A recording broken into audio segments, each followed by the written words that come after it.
Pascal.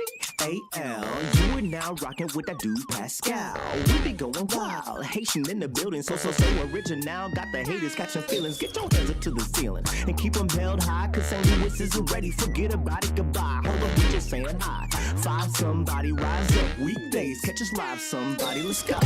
Good morning, everybody. Good morning, good afternoon, and good evening, everybody. Welcome to the Pascal Show. Hope you guys are all doing well out there. Hope this show finds you in great spirits because another day above the dirt is always a blessing. Let's not forget that. Let us not forget that. Even when we're talking about all this gloom and doom and all this bad stuff, people doing disgusting, deplorable things, we got to remember. Another day above the dirt is always a blessing. Let's not forget that. Okay? Yes. We are here again to talk about a few things, okay? There's one thing I want to talk to you guys about before we go into the 16 kids thing, all right? Before we go into the Ohio House of Horrors, there's just one piece of information that I want to talk to you guys about. So we're not going to go into too many realms today, all right? We're not going to be Lord of the Rings in it too much today, all right? But we are going to be talking about a few things that are popping off in the internet that I can't not talk about, just so you guys know. But before we get into everything, please do me a favor. Hit that like button down below. Crush it. Do what it do. Hit that reaction button if you're watching on these other platforms. If you are watching on these other platforms, make sure you hit that follow button. Follow me on my Facebook, my X/Twitter, Instagram, TikTok, Rumble, Twitch, Kick. I'm on all of them. So make sure you're following. Follow. Hit that subscribe button right here on my YouTube channel, please and thank you. Go to my second channel, The Pascal Show Clips. A lot of clips from this show or these shows, these lives, are going over there as well. So make sure, because sometimes you might miss the beginning of the show, middle of the show, or the end of the show. So we're taking clips and we're putting that over on the second channel, The Pascal Show Clips. So make sure you're subscribed on that channel as well. Hit that notification bell on both channels so you know whenever I go live, whenever I upload, because honestly, it's random. Hit that join button down below, become a member, check out my Patreon, and of course, check out pascalmerch.com. Check it out, pascalmerch.com. Check it out, y'all. We got some really great stuff over there. Check it out, pascalmerch.com. Okay. Hello, everybody. Hopefully you guys are all well. I know some of y'all are saying afternoon. I know in some areas it is the afternoon. Technically, it's not the afternoon for me, but good morning, good afternoon, good evening to every single last one of y'all. Because I know some of y'all are watching overseas, across the pond, right? In other corners of the world. Some of y'all are watching this at 3 o'clock in the morning right now, which is wild, right? And I appreciate you guys coming in and being a part of the conversation. One thing is for sure. I am keeping an eye on the Charlie Kirk, Tyler Robinson case. Don't worry, we're not jumping into that. But I just wanted to give you an update on that. They are still, I don't know if they've made the decision yet or not, but during this preliminary hearing, they're still arguing about whether or not anything about Lance Twiggs is ever going to be put out, all right, to the public, or at least heard within this preliminary hearing. So eventually, they will be hearing something in that courtroom, but I think they're making that decision right now as we speak, okay? Judge is still making a decision whether or not they're going to be playing portions of it or if they're just not going to play any of it at all or anything of that sort. It's crazy because even Erica Kirk's own lawyer went up and was like, no, we need transparency. The whole world has been sitting here waiting to hear what Lance Twiggs has to say about all this stuff. We need full transparency. And I got to say this. The reason why I think that he said that, the lawyer saying that, is because let's not forget, people think that Erica Kirk has something to do with the demise of her own husband. Yeah. Who could have put that thought in the public's head? Or actually, don't worry. There's corners of the world that were already thinking that after the fact. But who else? The likes of Candace Owens. There's a plenty of other people that are on the side of Candace Owens that believe that Erica Kirk had something to do with her husband getting deleted off this planet. I will say this too, though. It is a little weird. Her actions after his demise, how she was maneuvering out here in these streets was a little bit weird. I will say that. But at the same time, who am I to judge? Who am I to say anything on how people deal with grief, deal with a tragedy as tragic as that, right? Everyone's going to deal with things a little bit differently, right? I'm just saying, right? Just saying. Now, I don't have the proof of her being innocent. I don't have proof of her being guilty. But one thing is for sure. Her lawyer walked up to the judge and basically said, yo, no. No, you put out all this information. Put it all out because we need transparency. And I think most of that reason is not only just so that the people who give a damn, the people who care, find out more and hear the truth about what's going on, but it's also getting her further and further away from that conspiracy theory, saying that she's the one who called the shots. Like she was the shot caller, right? To be like, she put a hit out on her own husband. I think that's a little crazy. I'm going to be real. I don't see it. But yes, she has been out here acting weird. Her maneuvering out here. We made so much money off those T-shirts. Let's keep going, guys. But my husband, yeah, he's dead. Such a tragedy.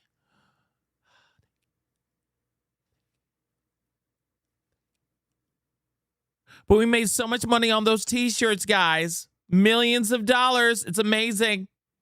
It's amazing. Thank you. You know, the stuff that she was doing. Weird. It was weird. Very, very weird. You know what I'm saying? So again, more transparency, more things exposed, so we can really know what the F actually happened, right? So that they can squash some of these conspiracy theories, get rid of that crap, annihilate that crap with nothing but the facts and the evidence. I hope that they play. I hope that they play all of it. Okay? I hope that they play all of it because we need to know what happened. All of us have been way too invested emotionally, intellectually, into this particular crime, into this tragedy. We need to know what the F happened. Yeah, with the tears, with the mascara running like Tammy Faye Baker. You know what I'm saying? Crazy. It was bad. And that's not a great analogy either. You see what I'm saying? That's not a great analogy at all, baby. It's not good. So yes, I understand why her team went up and was like, we need transparency. Right the F now. Play it all. Play all of it so everyone knows exactly what happened. Because she's trying to exonerate herself. She's trying to distance herself from all these conspiracy theories. Like I said, there's been a multitude of videos about how people think she did it. It's crazy. Or, that she has something to do with his demise. But we will find out, over the course of the show.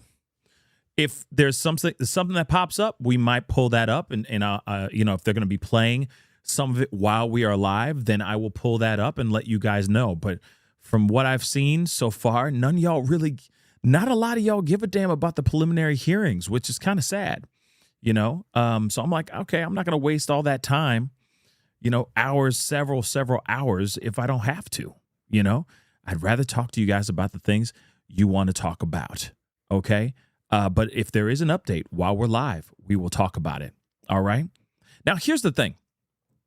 We got to talk about this. There's a new piece of information before we go into the Siders family drama. Okay. The Siders family situation and all that craziness that's going on. All right. Now, here's the thing. Don't worry, Katie. We're still keeping an eye on it. If there's big events, big moments, we will talk about it. All right. We definitely will. But I'm not going to sit around waiting for them to argue for 7 hours about whether or not they're going to play the furry lovers, audio and footage. No, I got better things to do just like y'all. But if they do let us know, then we're going to talk about it. Okay. So don't worry. I'm keeping an eye on it. Like I said. But here's the thing.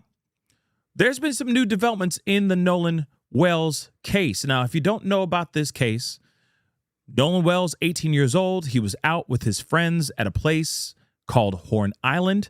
He was having a great time, kicking it with his boys, and suddenly out of nowhere, he disappears.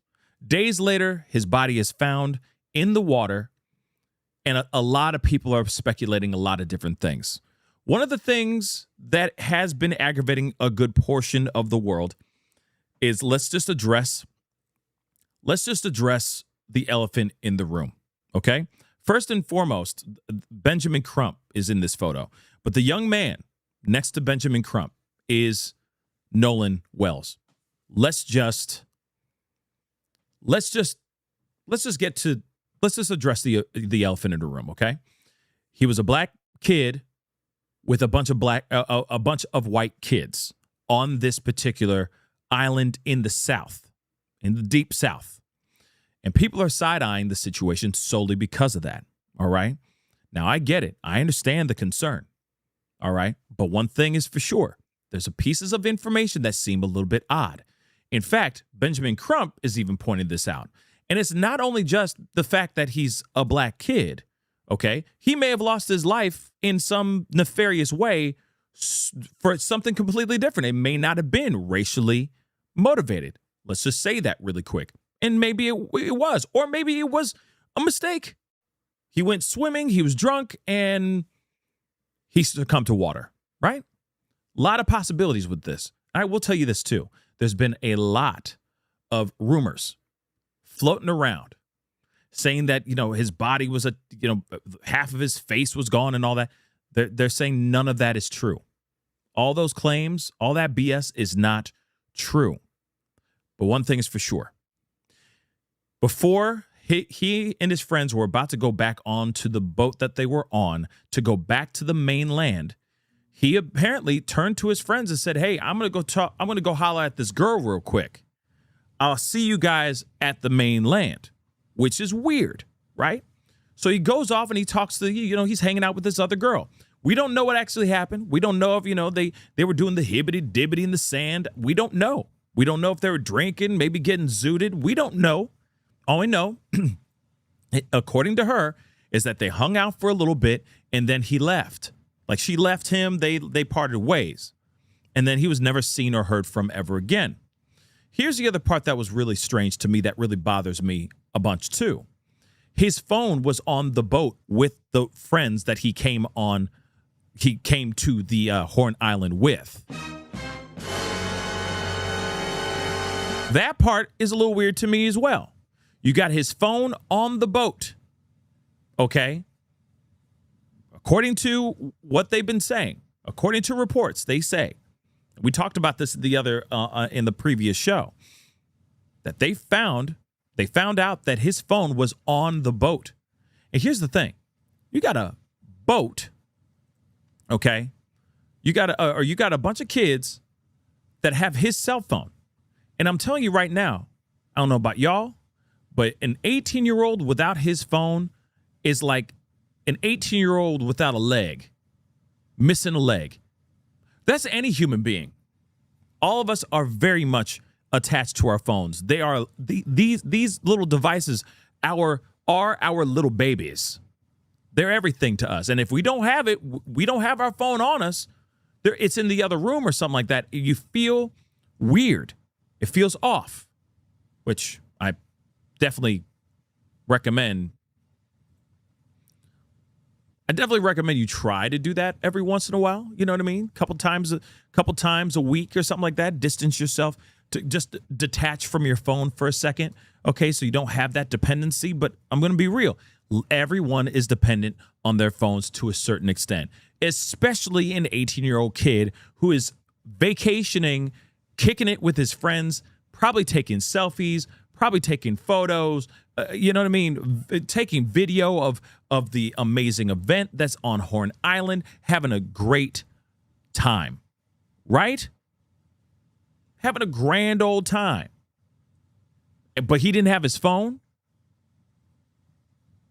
When you're on probably a dope-ass trip, A trip that you probably wouldn't go on if you weren't invited to go and do it in the first place, to go to it in the first place. You know what I'm saying?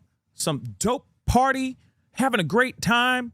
You're doing some underage drinking because there's photos of him holding like a White Claw or a High Noon or something like that, some seltzer in his hand, right?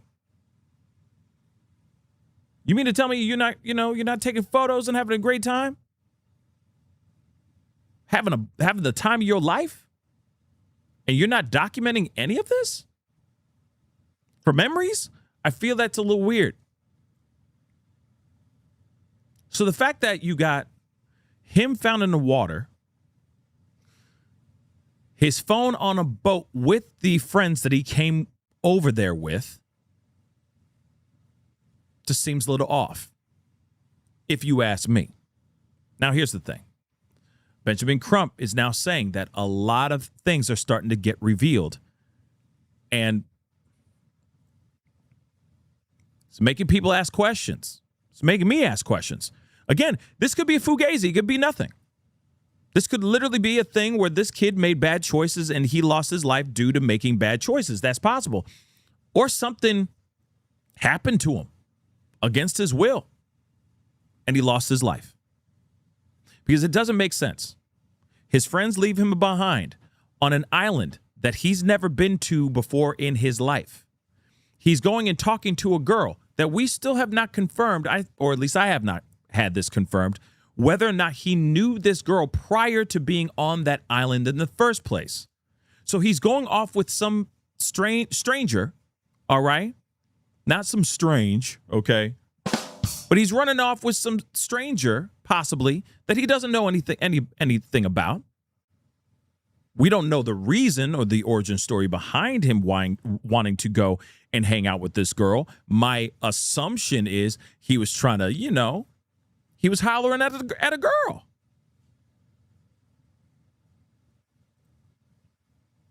But at the same time, Ella just said, what does the girl say? The girl says that they hung out for a little bit and then they parted ways. And that's it. But again, like I said, I don't know if they know each other like that. Maybe they do know each other like that. Maybe they don't. I don't know. But what I find strange is that his boys left him behind. That's a massive problem to me. Like I said, if it was a situation like this was his first time being there, and he's out with his friends, he gets this invite to go to this thing, and he's like, sure, yeah, I'm down. This is gonna be fun. This is gonna be lit. Let's go. And then he goes over there with the friends. Last thing you do is leave a soldier behind. Man, you don't know. You know what I'm saying? It's like, are you sure you're gonna get another boat? How are you gonna get another boat? Did the girl say, hey, you could just ride with us? You could just ride with us, no problem. Ride on the boat with us, back to the mainland, right? That's the only other reason why I could ever see his friends being like, all right, cool. Go ahead, bro. Have fun, bro. You gonna ride with her? Okay, homie. All right, man. Do your thing, right? But she still left him behind. They still parted ways. So who was going to give him a boat ride back to the mainland in the first doggone place? Was he going to swim? Back to the mainland? It just doesn't make sense. So in my mind, if these kids are telling the truth, there would be only one reason why those boys, his friends, would have left him behind. Is that he knew for a fact, or they knew for a fact, that he allegedly was telling them that he was taking a ride with somebody else. That's the only other reason. The only other reason outside of that is that they just said, F this dude, let's go.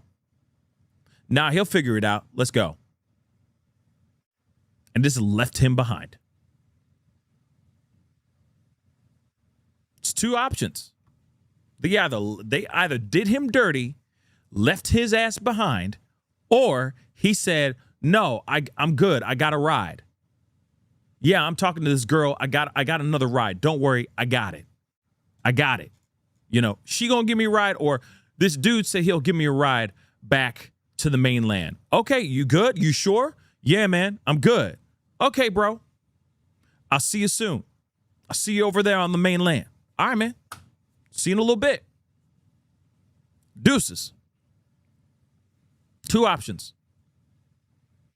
They left him high and dry, or he came to them and said, yo, yeah, I got a little, you know what I'm saying? I got a little, I got to bust a move real quick, but she going to give me a ride back.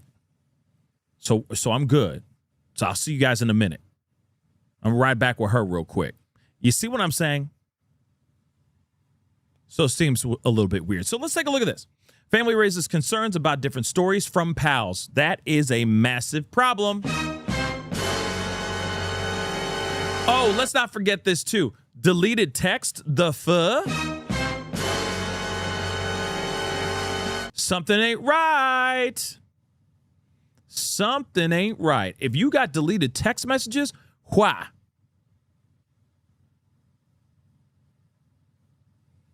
Let's take a look. Attorney Benjamin Crump is raising concerns over the disappearance and death of 18-year-old Nolan Wells, saying there are certainly contradictions in the stories being told that he plans to get to the bottom of. So we're going to take a look at that clip here in just a minute. The civil rights and a catastrophic injury attorney appeared on ABC News Wednesday night saying there are so many questions left unanswered, noting all we know is Nolan is dead. Ben explained the family has, quote unquote, concerns about the state of Mississippi in investigating his death and the fact that he's the only black kid in a group of white teens who could potentially have culpability. Furthermore, Ben said there are conflicting accounts from witnesses about whether Nolan said he was staying behind with a girl or planned to get back on the boat with his friends to continue their July 4th celebrations. Plus, they are suspicious about what happened with Nolan's phone. Yeah, that's a massive problem. His friends allegedly had his cell. Why would they have his cell? And the family discovered messages had been deleted from it when it was returned to them. Now, hold on real quick. Before we jump all up in this and start jumping to conclusions. Here's the thing. The deletion of text messages in his phone could have been a various of reasons. Let me explain. Listen, I'm not trying to be on anybody's side. I'm just asking questions as well, but we got to look at both sides. One side could be they were deleting things because they did not want to be connected to some sort of crime, a potential crime of his disappearance and his death. There's that. Here's the other one too. They could have been talking about party favors. You get what I'm saying. Chemicals. Talking about getting zooted. Talking about getting X, Y, and Z, pills, stuff like that, substances, so that they can keep on kicking it and having a grand old time. Why would you delete text messages on phones? Okay? Text messages on phones that ain't even yours.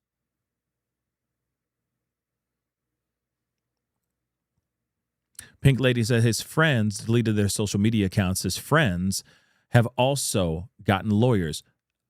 Okay, one, Pink Lady Scorpio, thank you. First off, instantly, knee-jerk reaction is, whoa!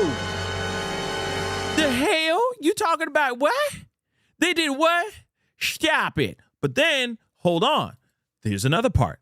A lot of people do that. It does not mean an admission of guilt. It does not mean an admission of guilt. It looks sus as hell when it comes to a situation like this. But here's the thing. They have somebody who has passed away, a friend that they were hanging out with on the same boat, gone. They're going to get lawyered up. Whether they want to or not, they probably will get lawyered up right off the bat. Here's the other thing, and that's not an admission of guilt. It's still sus as hell, and it looks weird, But the fact that they did that is interesting, okay? Deleting social media accounts. It is weird, but hold on, Katie. Let me explain why that might not be as strange. If they're getting threats on their social medias, if they're constantly opening up their DMs and people are like, I know where you live, you're about to die, son. Yeah, I would delete. Yeah, I don't blame them for deleting their social medias as well. I don't. Every time you open up your apps and your phones or whatever, all you're getting is death threats in your on your social media accounts, and whatever you're posting or old posts, and all you're getting is people just going in on you. You see what I'm saying? So I don't blame them, but at the same time,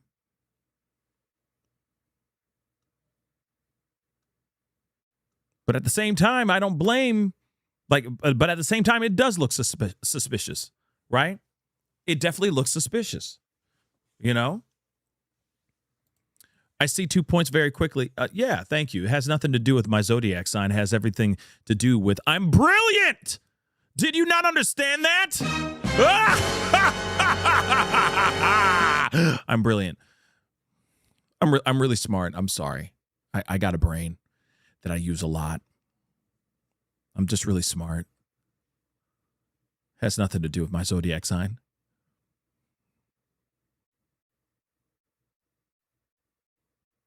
I'm just really smart. But moving on. People will sit there and turn things off because people are scared. You got these kids who are maybe 16 to 18 years old, hanging out, doing their thing. And then all of a sudden this tragedy happens. And maybe they had nothing to do with it, right? Maybe they had nothing to do with it. But then all of a sudden, out of nowhere, tragedy strikes. And and then people start connecting the dots because you took a photo with him, on a boat or something of that sort. You see what I'm saying? And it just turns into a tidal wave of animosity. The angry mob on the QWERTY keyboard angry mob go and attack these kids who may or may not have anything to do with this. And you're a kid. So I could see a reason why they would shut things off because they're worried. They're scared. And they just don't want to be involved. Now, I look at both sides, right? Not because I'm not a Gemini, and not because of my zodiac sign. It's because this is just what I do. Okay, I look at both sides as best as I can, and then I come to my own conclusion. Here's the thing. I can see both reasons. It does look suspicious, but then at the same time, it's like if I was 16, 17, 18 years old on this boat and connected to this tragedy and suddenly getting accused of something that I may or may not have any involvement with, I'm young, I'm just going to, I would delete stuff too. Not text messages, but I would delete my account. I don't want all that smoke. You know what I mean? Too many other things, right? Too many other things that, are riding on that situation. There's too much. And that could push you to doing some things that you shouldn't even be thinking about. You get what I'm saying? So for their own mental health, I could see them shutting things down to avoid the drama, to avoid the hate and the vitriol. But the deleted messages are a huge problem for me. The deleted messages on his own phone, I have a problem with. Something must have happened. That's it. Whether it was them, maybe he was sending text messages like, yo, y'all got that stuff, or whatever. But why would they delete text messages on his own phone? Why would they do that? Okay, remember, the family discovered messages had been deleted from the phone when it was returned to them. That is very strange. All right, we got a couple videos we're going to look at here in a second. And when Ben Crump raised the question about investigators not finding any sign of foul play, despite there being a video circulating online that seemingly shows an altercation took place the evening of Nolan's disappearance. Let's take a look at that video real quick.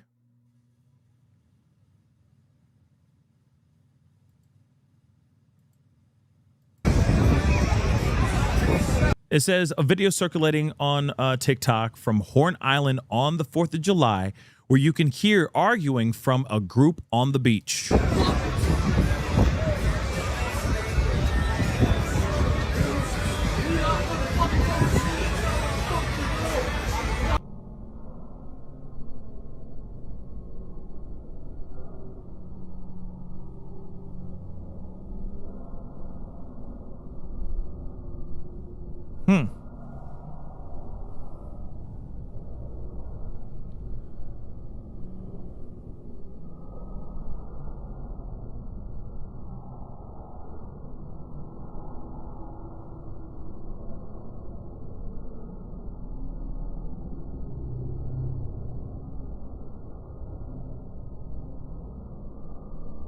So it says a body believed to be, okay, we already know about that, found near the west end of Horn Island after an extensive search. Now TikTok video is circulating that allegedly captured people arguing on the beach on the 4th of July. As of now, authorities have not confirmed whether the video is authentic or connected to Nolan's case. Investigators are asking anyone on Horn Island that day to come forward with photos, videos, or information that could help establish what happened. If you were there, even something that seems significant could matter. All right. And again, if there was something that actually happened here, I'd really like to know as well. All right. Let's take a look at this too. Earlier, there are some contradictions. You mentioned earlier there are some contradictions. Yes. What gives you confidence or perhaps concern about the investigation so far? Well, the fact that they continue to tell the family that we don't see any evidence of any foul play, even though you have students who recorded an altercation while they were on the boats of argument where you had Nolan and somebody yelling at one another on the boat. So that's an issue. And Hold on. see any evidence of any foul play, even though you have students who recorded an altercation while they were on the boats of argument where you had Nolan and somebody yelling at one another. Say what? So you have Nolan and somebody else on a boat arguing with each other.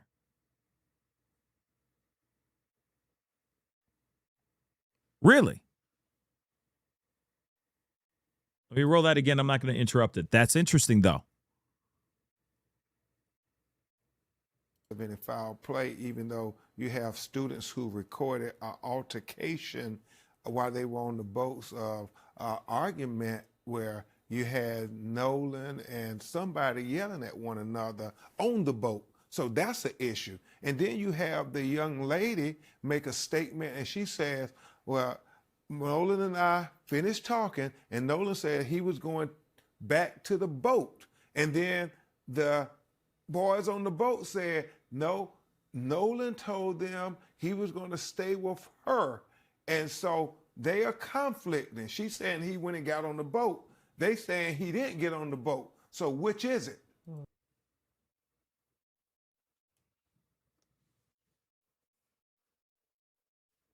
Which is it indeed? What in the F is going on? What in the F, cabrón? ¿Qué pasa, cabrón? What the hell is going on here? Girl says, yeah, he went back to the boat. Friends on the boat are saying, no, he never got on the boat. He said he was going to go and hang out with her and talk with her. So which one's telling the truth? Here's the other thing, too. Some of y'all are sitting there going like, oh, well, you know, he may not have had a password, right? He may not have had a password on his phone. That's possible. But there's also another possibility as well. All right. First off, let me just say this. This is Benjamin Crump, just so you know. This is not Nolan. It's not like he aged 30 years. He gone. He passed. May he rest in peace. This is Benjamin Crump, just so y'all know. All right. But here's the thing. All right. Just to make this abundantly clear. All right.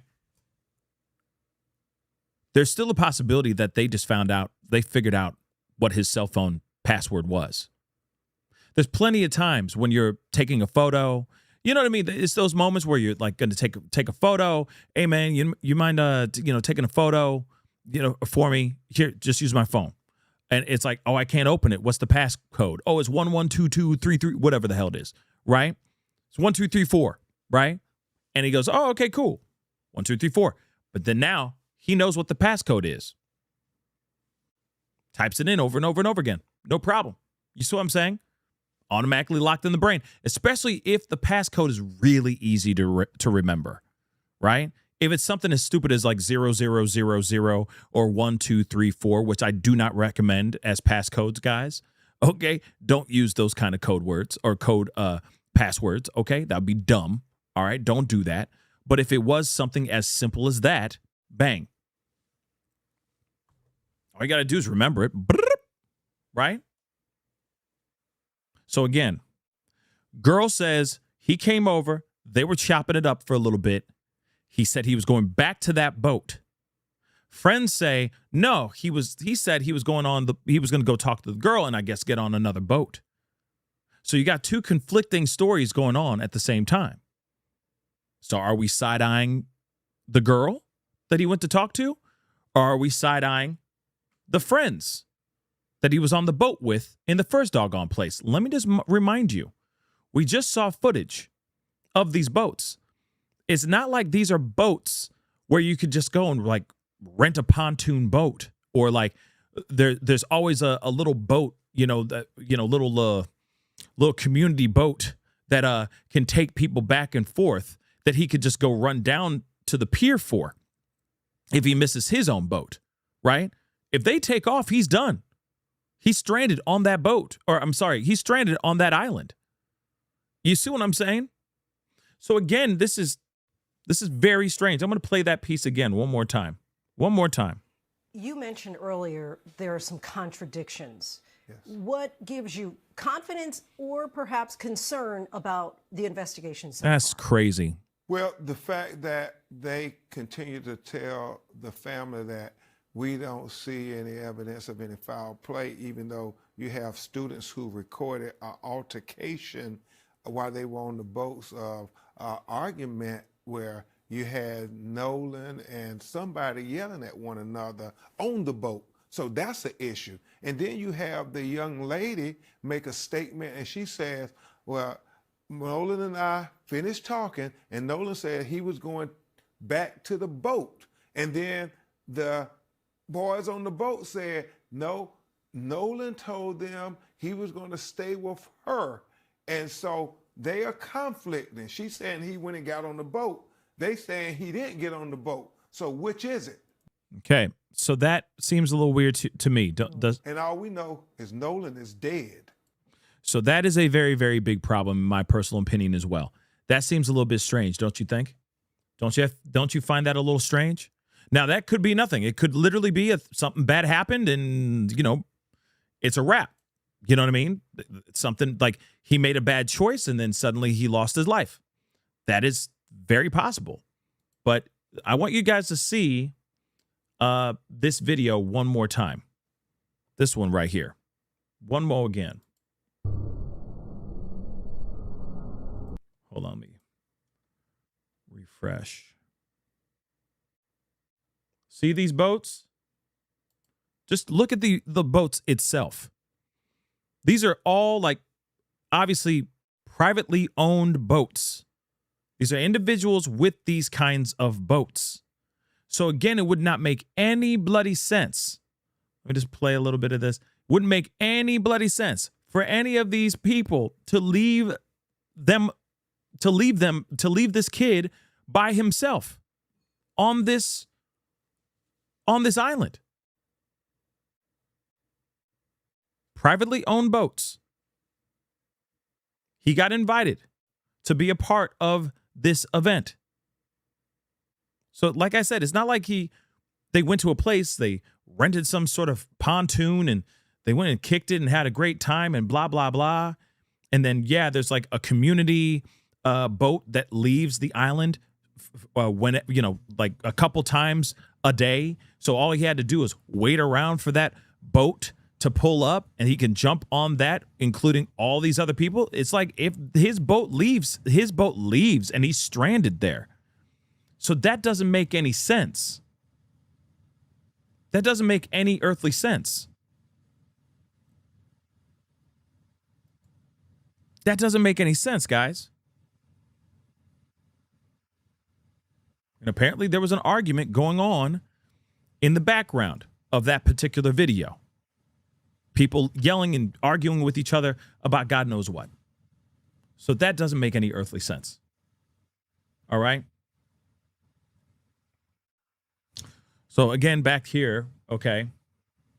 You raised a question about the not finding any sign of foul play, despite there being a video circulating online, the one that we just saw, that seemingly shows an altercation took place the evening of Nolan's disappearance. And we just heard from Benjamin Crump saying that there was some sort of argument that Nolan apparently was having with another guy on the boat. He was arguing with somebody on the boat. Ben has people on the case, he said, and they're interviewing people who may know some things.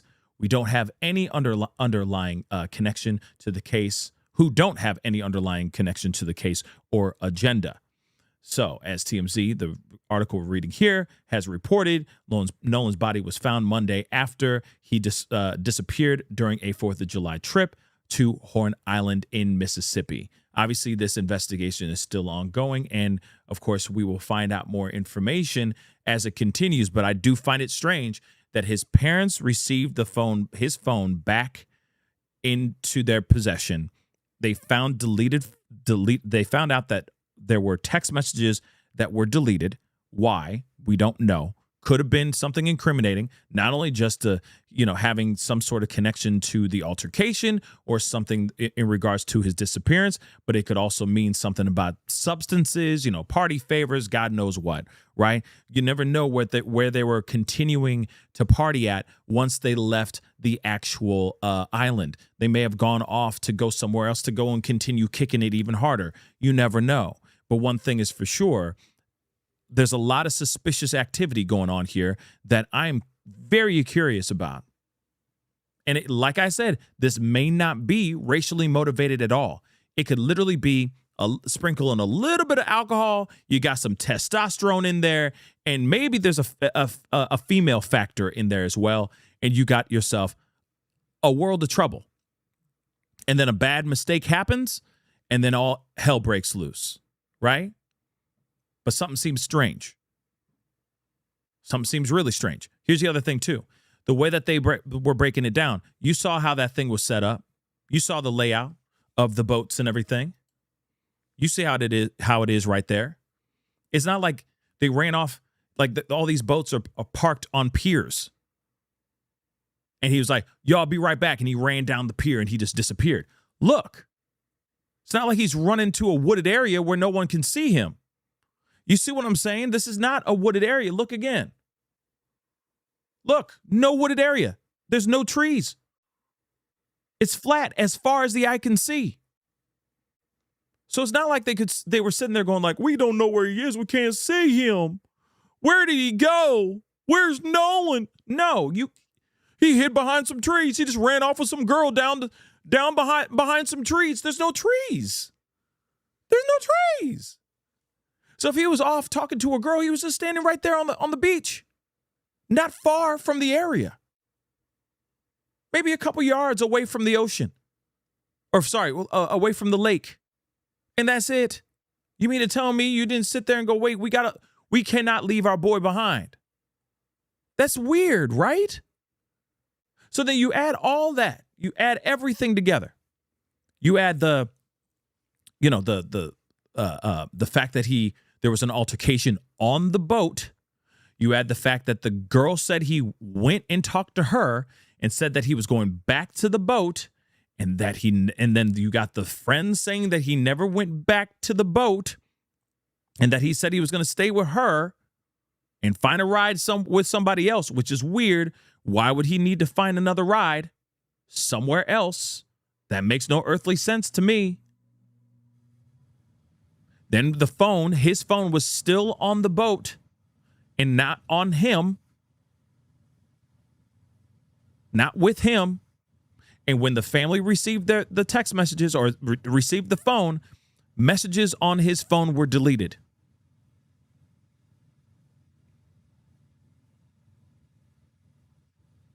Something funky going on here, guys. Something funky is going down with this. And it could literally be something innocent, or it could be something even more nefarious. We will find out. We will definitely find out for sure. All right, guys, we got to get into the conversation here. This is some very interesting stuff with this Siders family situation. Now, you guys already know about the Siders family stuff. And if you don't know about the Siders family story, please go check out all my videos because we've been talking about it quite a bit ad nauseum. And there's a reason why, guys. There's a reason why I'm doing I'm taking a little bit of time before we jump into this story, because for some odd reason, as soon as I talk about it, stuff gets flagged. I don't know why. It's very frustrating. Okay, it's very, very frustrating. But I'm still going to continue talking about it. But of course, that's why I'm giving you guys a little bit of cushion before we do the pushing. Whatever, you know what I mean. Okay, a little cushion before we go into the actual case and actual story. But there's been some new stuff that's been going on, and it's very weird. All right, I have a huge problem with this. Now, if you don't know about the 16 children, 12 by 12 room in this house of horrors in Vinton County, Ohio, well, you're about to know a lot more now. This woman, by the name of Elizabeth Siders, along with 3 other people, okay? Her husband, Gary Siders Jr., and his parents, Lynn Siders and Gary Siders Sr., all are looking at some very, very serious allegations and charges that could ruin their lives, that could lock them away for good. And rightfully so, because of how these littles were found inside of this dilapidated house in deplorable conditions. No child should ever live in this kind of way. In fact, police even said livestock are treated better than how these children were found. It's pretty insane, pretty disgusting. One thing is for sure, we got to talk about Elizabeth Siders. She has allegedly, see, the thing is this is the problem. We keep hearing different varying degrees of how many children she's actually given birth to. But I want to tell you guys this. There's 16 children that were found. Allegedly, she gave birth to 18. I've heard upwards of 20 kids, 20 plus kids. All right. But now we just found out that she's pregnant again. She prego, guys. Pregnant again. What in the hell is going on? Oh my God. She about to have allegedly her 19th child. Because she had 2 children that were conjoined. They lost their lives in 2023 or 2022. All right. They lost their lives because they were premature. They lost their lives immediately after birth due to natural causes. So that would be 18 that we know of. She is now with child right now as we speak. And she is trying to get a lesser price on bail because she's trying to get out because she's with child right now. So that's her excuse. I don't want to be locked up because I am with child.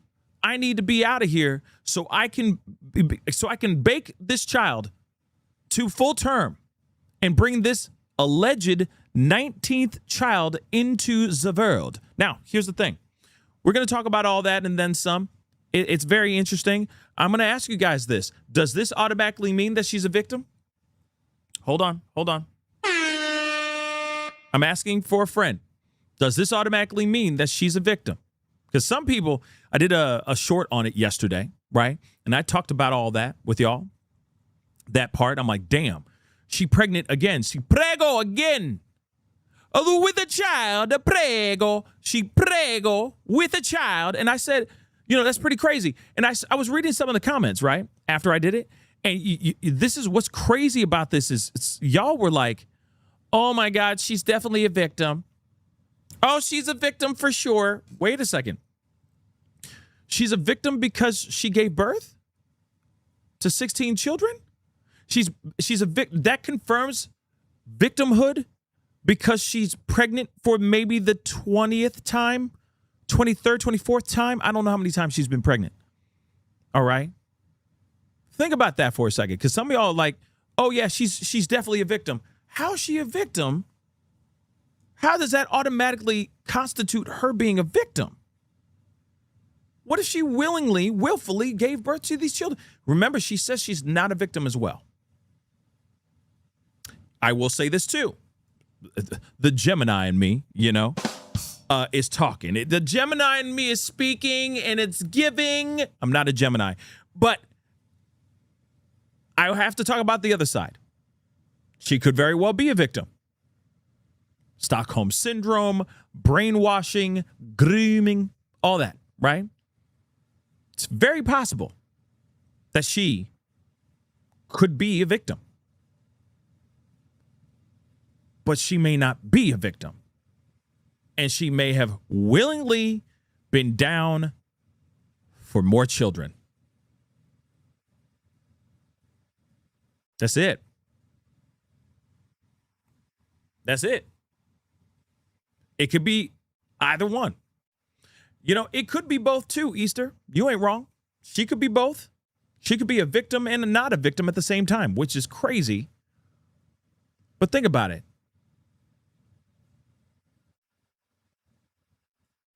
It could be both. Or it could be either or. But I was like, yo, wait, how's everybody constituting her being pregnant again as her instantly being a victim? She may enjoy being a mother. She may enjoy being pregnant. There are some women out there that love being pregnant. I know. I know maybe some of y'all don't see that. They're like, how is that even possible? Oh, my God, being pregnant is terrible. Some women do love being pregnant. That's very true. And there are people out here that have had 16 kids by one woman. That also happened as well. Look at, I'm telling you, it's real. It's real. There are people out here that have had children. Oh, but they're not locking them up in a room.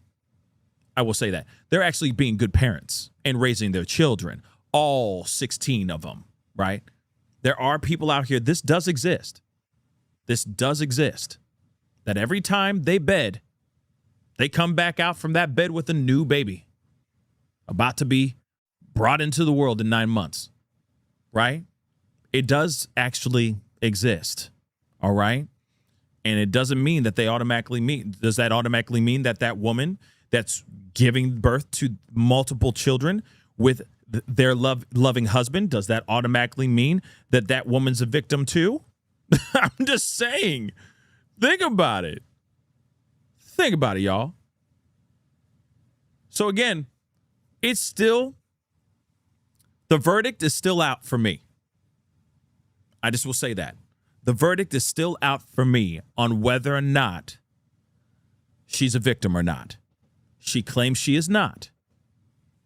But again, I leave a lot of things still on the table. I'm not sitting here saying that she's not a victim, but I'm saying she may not be a victim as well. So I just leave that on the table and see what happens, right?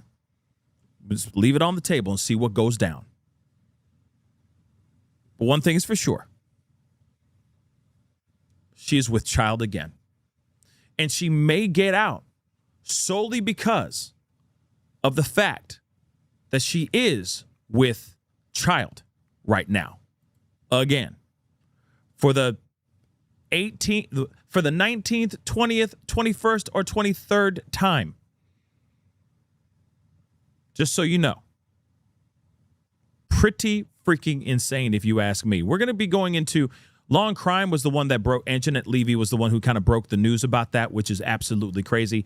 We are going to talk about that and look at her video here in a second. But I do have another update in regards to Gary Siders Sr. Now, yesterday, Gary Siders Sr.'s lawyer put out a request for him to have a lesser bond so that he can get out to go to and get the medical attention that he actually needed. They did a press conference talking about how he was going. They actually said he is going to be let go. He has to wear an anklet, ankle monitor and all that, but he's going to a hospital. He's going to a specialized hospital to take care of whatever it is that he needs to be taken care of within his ailments. It may be cancer. It may be, he may the dementia or Alzheimer's that he may have, maybe just that much more intense right now. But they're saying the medical procedures that he needs to have taken care of are way more expensive than the actual jail can actually afford. So they're like, F it, you can go. Go ahead, Gary Siders Sr. And let me be real, he is immobile, so he ain't going nowhere. He ain't going to run very far. He can't even run, okay? Lieutenant Dan, you ain't got no legs. He ain't got no legs, okay? Like, he got legs, but I mean, he can't even walk. He's in that bad of shape, all right? So he ain't going nowhere, okay? He ain't going nowhere anytime soon. But here's an interesting turn that just happened. Let's take a look at this. Before we go into, prego, che pasa? Right? Andiamo, prego. Which is crazy. All right. Here's another piece of information. We're going to go into Anjanette. We're going to hear Anjanette Levy talk about all that and everything in just a minute. But we got to talk about this. Let's talk about this really quick. Okay? Judge orders competency evaluation for Siders Sr. Yeah.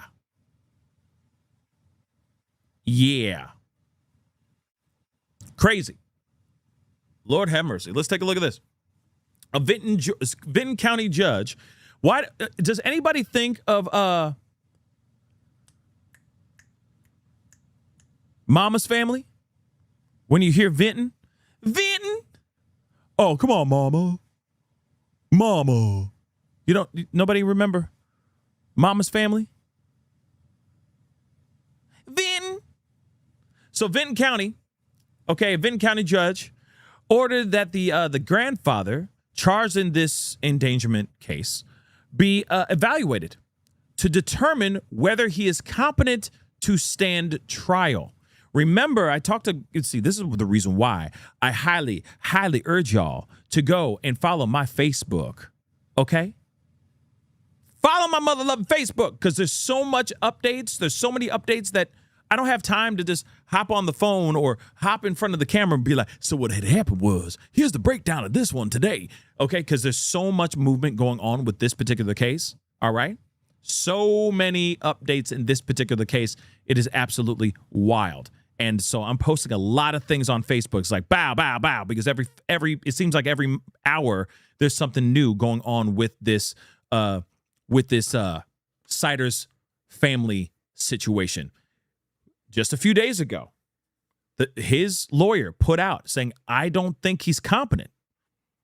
I don't think he's okay in the mind to be able to stand trial. That is what his lawyer put out as well. Just so you guys know, all right? Yeah, Ella, you ain't wrong. I need to do that more often on YouTube. You're right. I need to do that. I'm going to try. I'll try to keep that in the back of my mind from this point on. But the real meat and potatoes, where I can really go in and give you guys everything and break it all the way down for you guys, is my Facebook page. So please go follow my Facebook page. I can't urge you guys enough to do so. But moving on. So he's charged with 16 counts, which we already know. After 16 children were found, which we already know about that as well. 3 other family members, we already know about that. Okay, Siders will be examined by the Forensic Diagnostic Center of District 9, according to the court filing signed by Judge Rogers. The evaluation will also determine whether he is not guilty by reason of insanity. Can you imagine that? He might get away from getting charged these 16 counts because he is loco? Because he's lente loco? ¿Qué pasa, cabrón? ¿Qué pasa, cabrón? So he might be able to dodge this because of whatever mental health issue he has. I've heard dementia. I've heard Alzheimer's. I don't know which is which. Okay, which one he has. But they're saying that he is so out his doggone mind that he should not be tried for this case by reason of insanity. And I keep thinking, okay, could the insanity part be the reason why these 16 kids were found in the freaking room that they were in? Think about that for a second. You see what I'm saying? You guess what I'm saying, babies? Are you picking up what I'm putting down? Can you smell what the Rock is cooking? Huh? JLK just said he looks like Ebenezer Scrooge. Does he? Good man. What day is it? Bah, humbug. He kind of does. He just needs the sock hat, you know. The sock hat thing. And the gown. Can you imagine people actually wore that kind of outfits back in the day to go to bed? They wore a hat. Like a long hat to go to bed in. Ain't that wild? That was stylish. Ooh, so chic. Love it. Ebenezer, what is this? I love it. Whatever you're wearing, it's giving. Can you imagine that crap? Anyway, the examination must be done within 30 days, according to the court order. So if Siders is found incompetent following the evaluation, the judge says that the examiner must state whether he can be brought up to competency within a year. So they're kind of like, well, see, now we just want to know, he may be crazy right now, but maybe if we do some work with him over the year, he can come back out of senility. No worries. We just go, hey, look at the bouncing red ball. You see the ball? Yes, I do. Oh, we making progress, guys. He can stand trial. Huh? If he's far gone, he's far gone. If he's far gone, he's far gone. And here's the other thing, too. You know, when you see Ebenezer Scrooge over here. Bah, humbug. Good man. What day is it, sir? Which eye are we supposed to look at? Nobody's asking that. I mean, it's dead obvious. But I'm just saying. Like, it's kind of like, what is he looking at?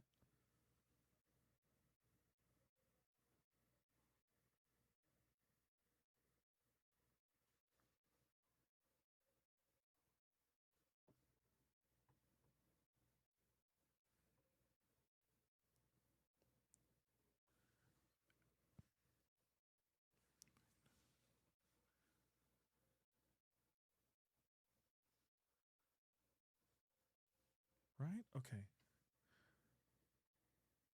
No, I don't see what he's looking at. What is he looking at?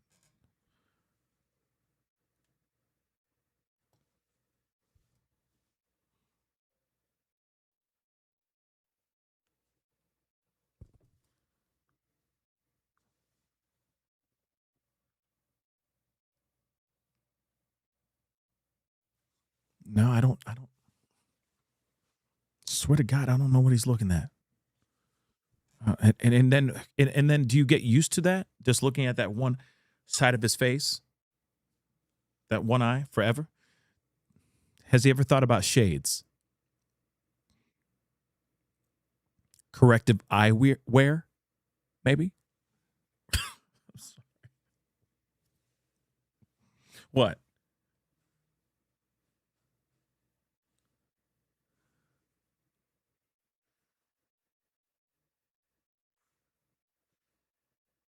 Okay. I'm just a little. I know it's like, what is he ain't looking at. Stop looking at me. Stop looking at me, man. The hell's wrong with you? Okay.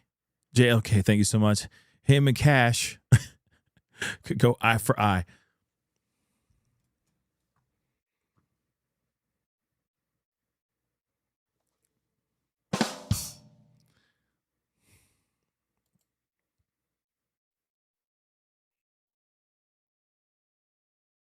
No. I missed some super chats. I know I did. I feel bad now. Where did they go? They disappeared quickly. They're gone. Damn. Whoever sent them, I think it was Quantum. If you could resend if you're still here, if you could resend what you said, not in super chat form, but just in text form, I'll try to grab them. I'll try to catch them. I'll try to catch them by the side of my eye and read them real quick, because I saw them I saw them at the peripheral.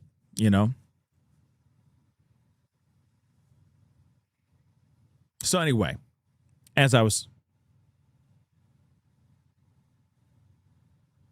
the hell's he looking? Okay, this is throwing me off. Let's continue. As we were saying, I don't know what he's looking at. Maybe he's keeping an eye on Lynn. I don't know. But moving on. This comes a week after Sider's attorney expressed concerns about the 73-year-old's competence and mental health. Siders was released from jail on a recognizance bond after he suffered a medical issue while being transported to court for a preliminary hearing Tuesday. Now, here's the thing. Okay, so he had a medical issue, and I know that we broke that the other day. We talked about that yesterday, and some of y'all were like, oh, how convenient. Oh, okay, I see you, Gary. I see you, Big Gary. I see you trying to get all sick. Now, perfect timing, Gary. You know what I mean? But I don't know. I don't know. He suffered a medical issue. Now he's being transported, or was transported to a hospital because something's up, right? So Benton County prosecutor Archer says Siders was transported to Oblenis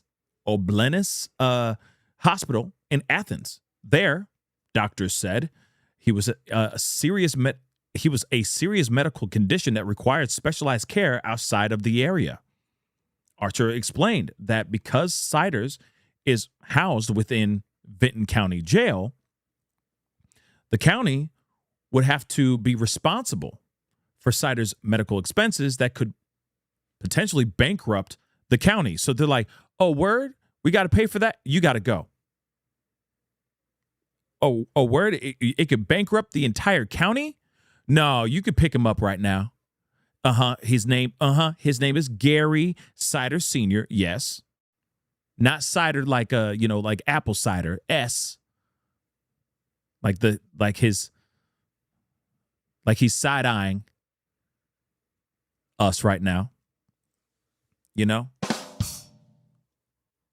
So it is agreed that we would do a recognizance bond so he can get the medical treatment that doctors say he needs and won't cost the county that money. So yeah, they had him kick rocks because it was going to get them bankrupt if they had to do any type of medical procedure specifically for Sider Sr., which is absolutely knuckin' futs if you ask me, right? So He either had a stroke or, I don't know, something expensive. That's what it sounds like to me.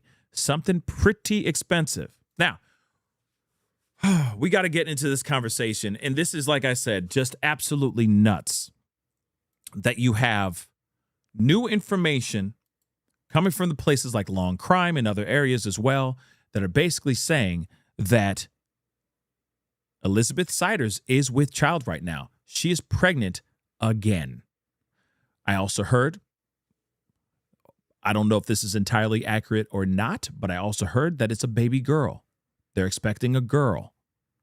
Yeah. I don't know how far along this woman is, but have mercy. You know for a fact that this child would have been thrown in that damn room as soon as that baby was born. You know that for a fact. Alongside a 1.5-year-old, two 1.5-year-olds. That's the youngest that was in that room. Yeah. You know for damn show. As soon as that baby was like able to fend a little bit on its own, that baby would have been thrown right into that room to just survive. Let's take a listen to this, guys. Tales. I'm Anjanette Levy, and this is Crime Fix. Could the mother of 16 children pulled from a house in rural Ohio be pregnant again? This news comes as one of the Siders family members begs to get out of jail. I dig into all of the shocking new details. I'm Anjanette Levy, and this is Crime Fix. Of child endangering. But Elizabeth Siders' problems don't end with her criminal case.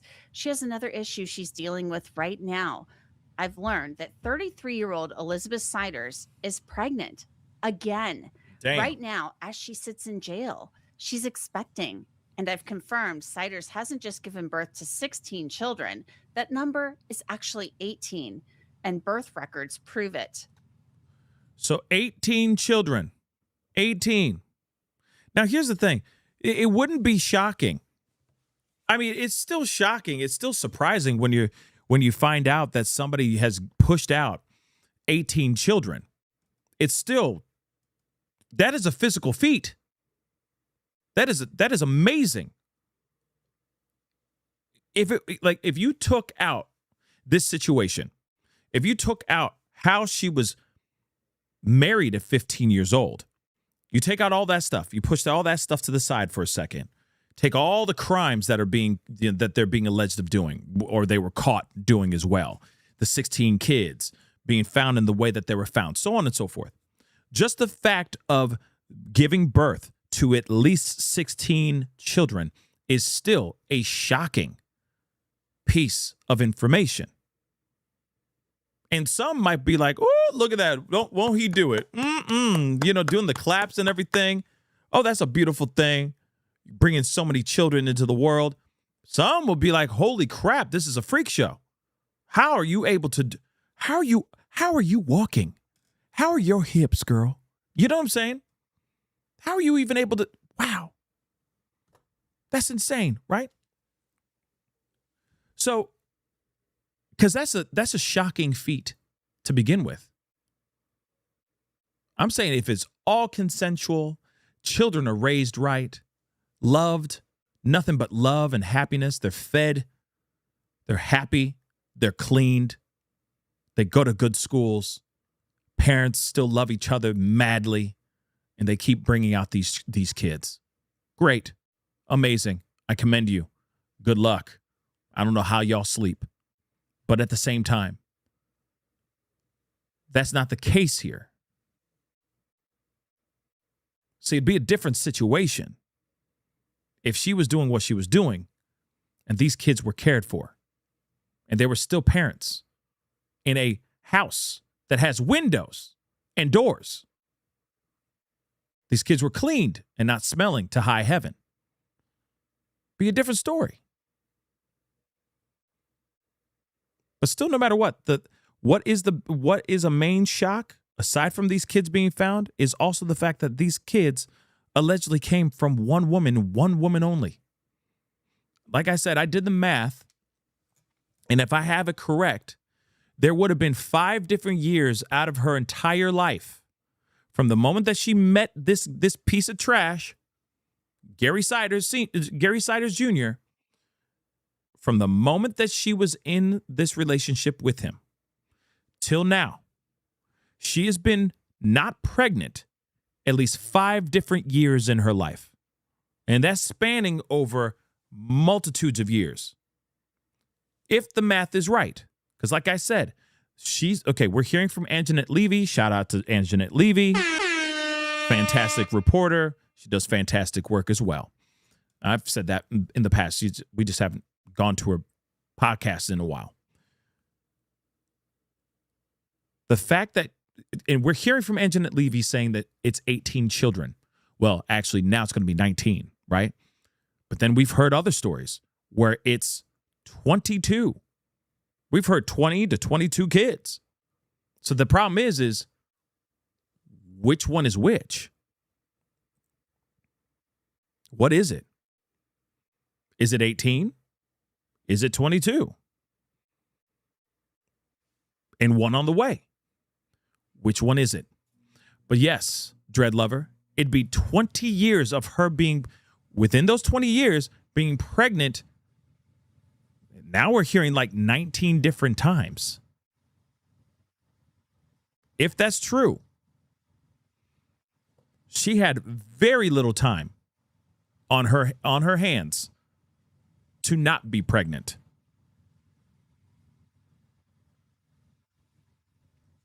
Imagine that. Do the math. Before we found out that she was pregnant right now, within just those 16 kids, actually 18 kids, because the conjoined twins lost their lives, okay? Natural causes, by the way. You got 18. So in other words, you got 4 years where she was not with child. Crazy. Other than that, every single year of her entire life, every Christmas, she was either had just given birth or was pregnant. That's wild. No wonder she looks so damn tired. That's a lot of energy. Do you know how much energy it is to make a child? She did this reportedly now 19 different times now. There's a lot of energy, y'all. No wonder she's tired. Elizabeth Siders gave birth to a set of twins in November 2022. The baby girls were conjoined, meaning their bodies were fused together and they shared organs. Those babies died the same day they were born in November 2022. There's actually a grave marker that shows the twins were named Bailey Lee Siders and Faith Siders.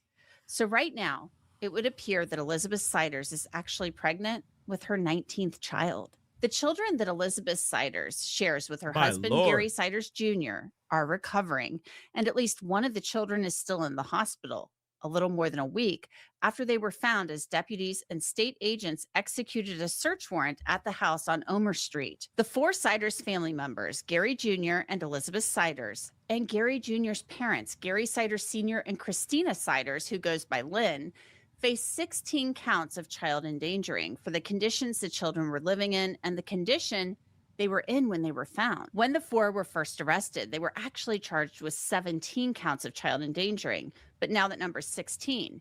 I'm wondering if that was because Elizabeth Siders is pregnant.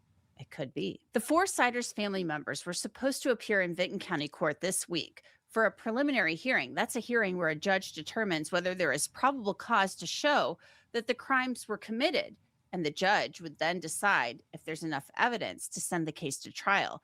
But the Siders waived their right to that hearing. Here's Elizabeth Siders' attorney, Tommy Stolley. I think it's important to understand, too, that while Attorney Dory Bell and I are out discussing matters together, and we did have an opportunity for 3 of the attorneys to meet with the prosecutor and go over some preliminary matters here. These matters are all separate and distinct. So while each of our clients have separately and independently, after consulting with counsel, waiting for preliminary hearing, we could see some separation. in these cases. There's obviously 3 distinct attorneys who are here today, but 4 distinct attorneys who are working with these cases. And as Attorney Bell mentioned, on a preliminary basis, the only thing that we are looking at is probable cause. And ultimately, that is something that is going to be presented to the grand jury, and the grand jury also has to be seeing the probable cause. So, from a procedural standpoint, we are still very early. None of the attorneys have discovered at this point. But we have discussed some of the material facts with the prosecutor. We're not going to get into those here. Tommy Stolley says he will file a motion asking that Elizabeth Sider's bond be modified. I do want to make a point here that it is my understanding, I believe that the prosecutor understands as well, that my client, Elizabeth Siders, has no criminal history.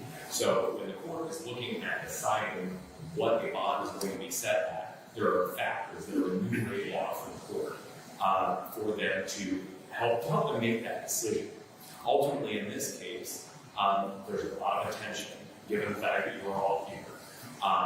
And it puts a lot of pressure on the court system and puts a lot of pressure on the media as well.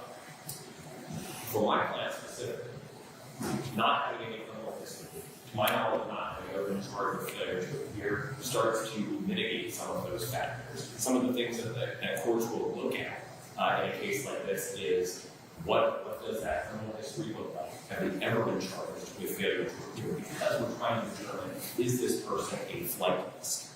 At this point in time, we are still not sure, at least at my office, whether my client is a victim herself or not.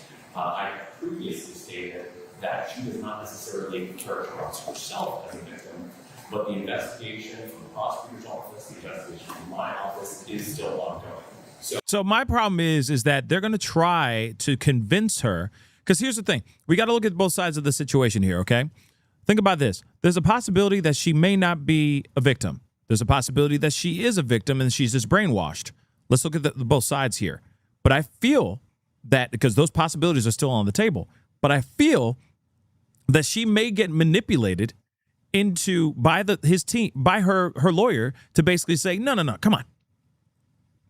You're a victim. Can we just admit that now?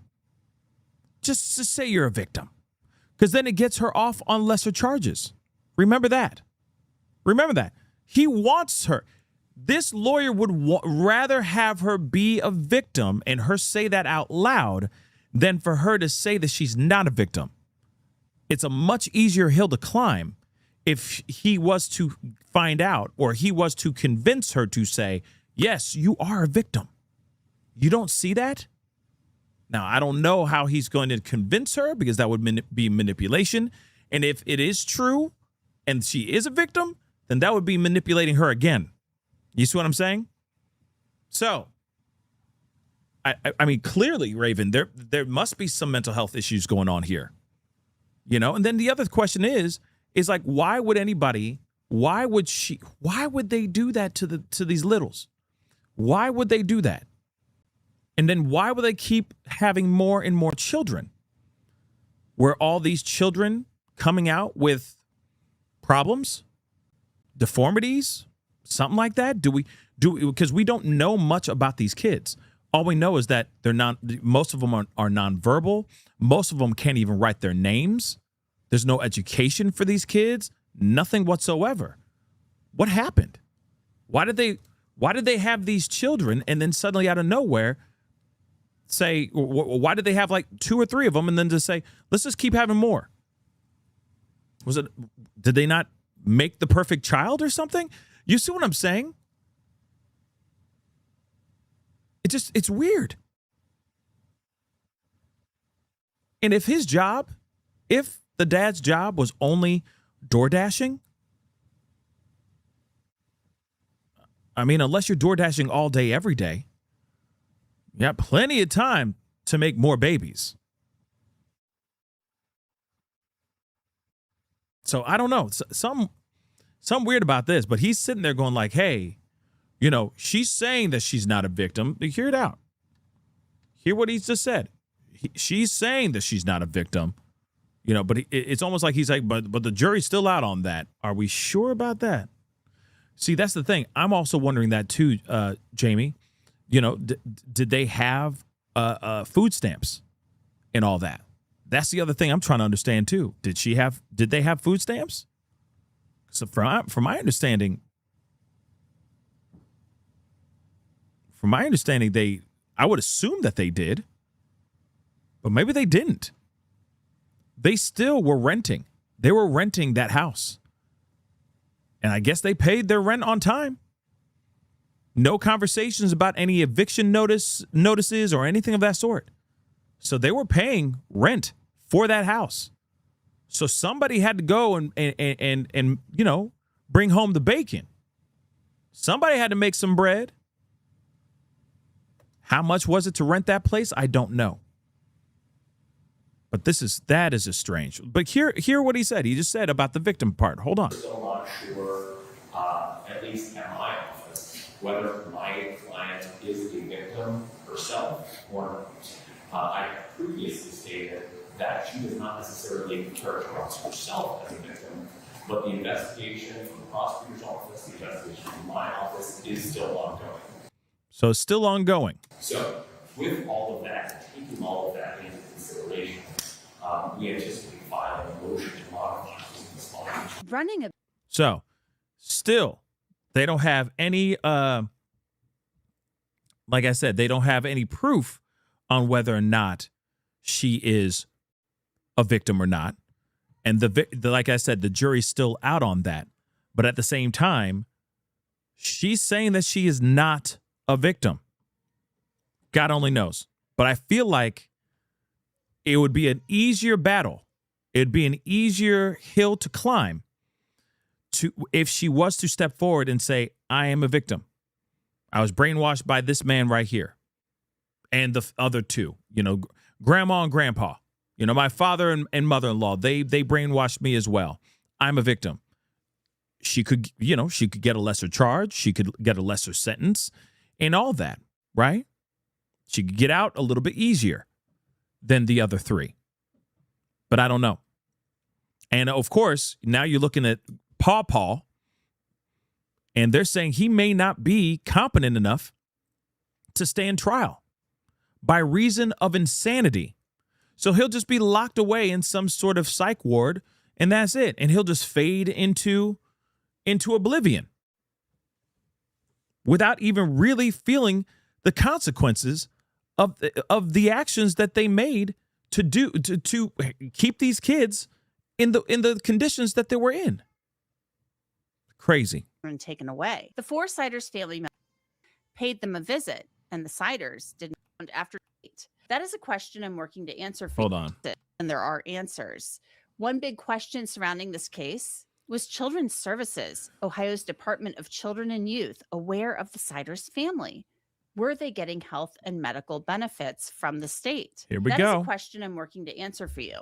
I've learned the family likely moved around after Children's Services in one county paid them a visit, and the Siders didn't want the children taken away. The fourth. Whoa. Hear that part. That's massive. Were they getting health and medical benefits from the state? That is a question I'm working to answer for you. I've learned the family likely moved around after Children's Services in one county paid them a visit, and the Siders didn't want the children taken away. So that is massive right there. So in other words, somebody in another county that they were staying in, another house that they were staying at, saw something and then they said something.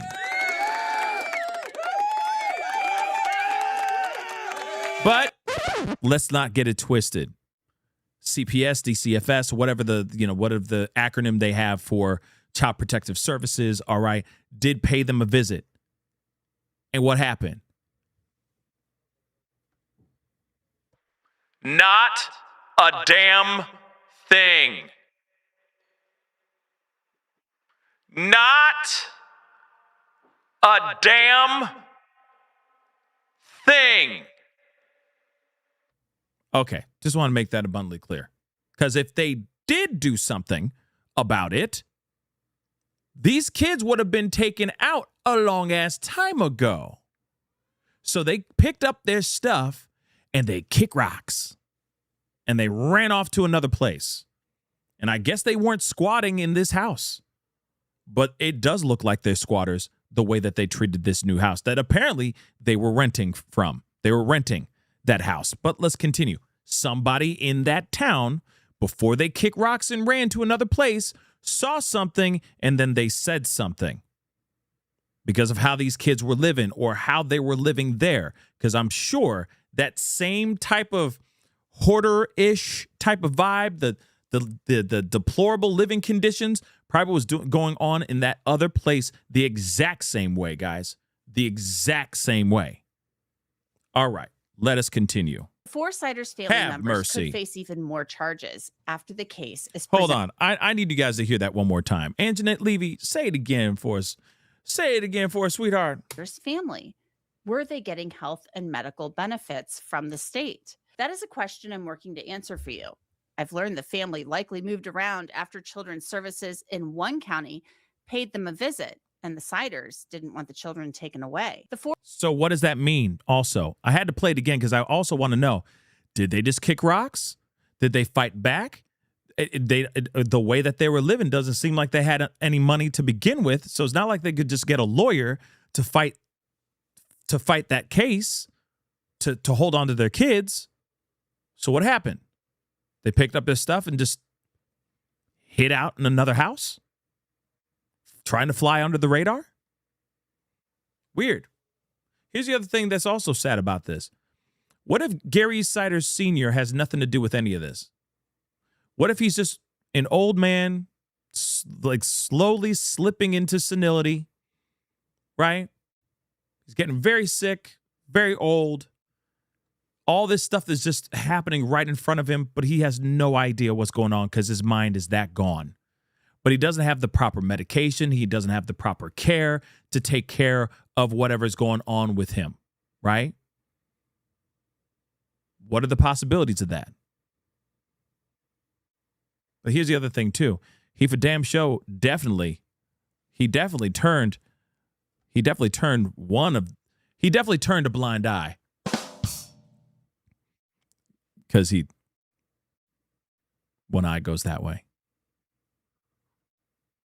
Nobody? Okay. He definitely turned a blind eye.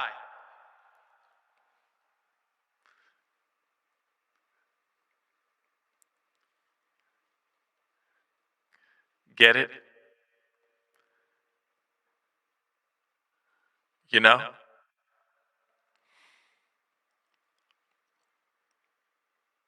Okay.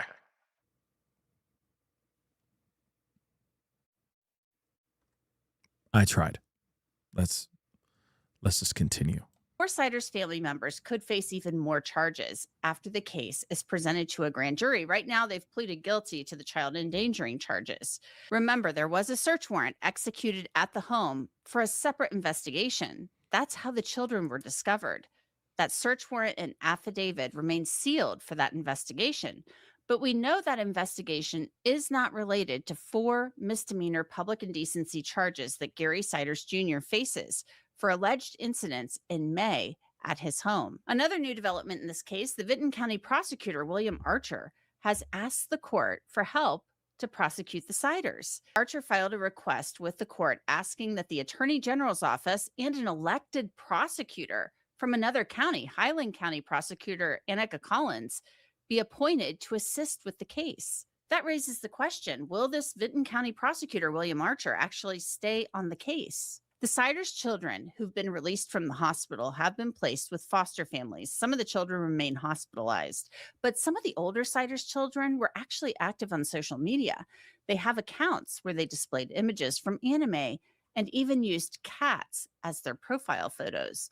But the children never posted any photos of themselves, which raises even more questions. Why were the children on social media and given phones to access it? The attorney for the grandfather, Gary Sr., has filed a motion asking that his bail be modified and lowered so he can post some form of bail to be released from jail. Hold on. Let me roll that back. one more again. This about the kids and their cell phones. Hold on. The Siders' children who've been released from the hospital have been placed with foster families. Some of the children remain hospitalized, but some of the older Siders' children were actually active on social media. They have accounts where they displayed images from anime and even used cats as their profile photos. That's really weird. So some of the older kids are at least, yeah, it's weird. They're feral, but they for damn sure know how to work a phone.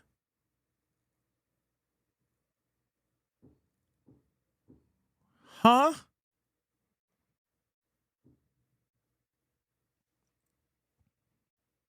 But I will say this too, though. I will say this. There's plenty of kids out here that, you know, can't even write their own damn name, but know how to work the parent's phone to watch their favorite cartoons or play their favorite video game. So that is true as well, but that seems a little bit weird, right? They said some of these kids were not able to speak, nonverbal. Just because they can't speak doesn't mean that they can't operate a phone. And you know for a fact the parents had a phone, at least one. But see, that's the thing. They're living in squalor. They're living in such deplorable conditions.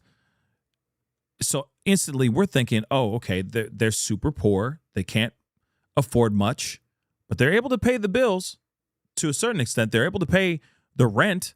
They're able to pay a cell phone bill, even if it is just refilling a burner phone, right? So maybe it's not as far gone as, you know, the police have said.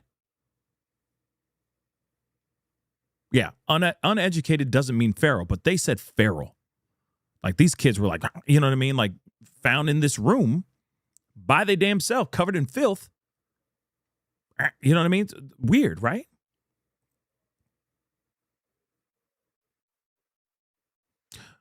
Sarah Burton just said this. Thank you so much for the comment.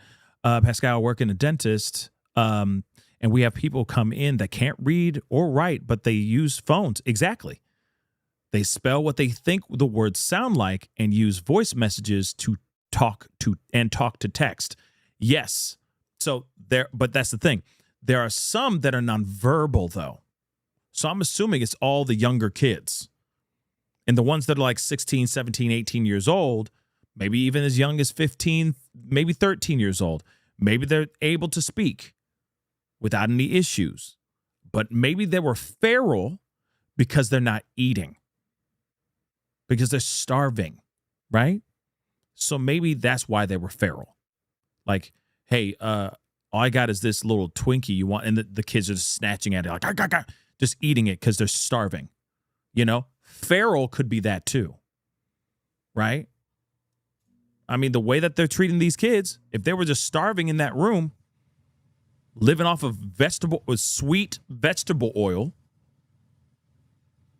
it's possible.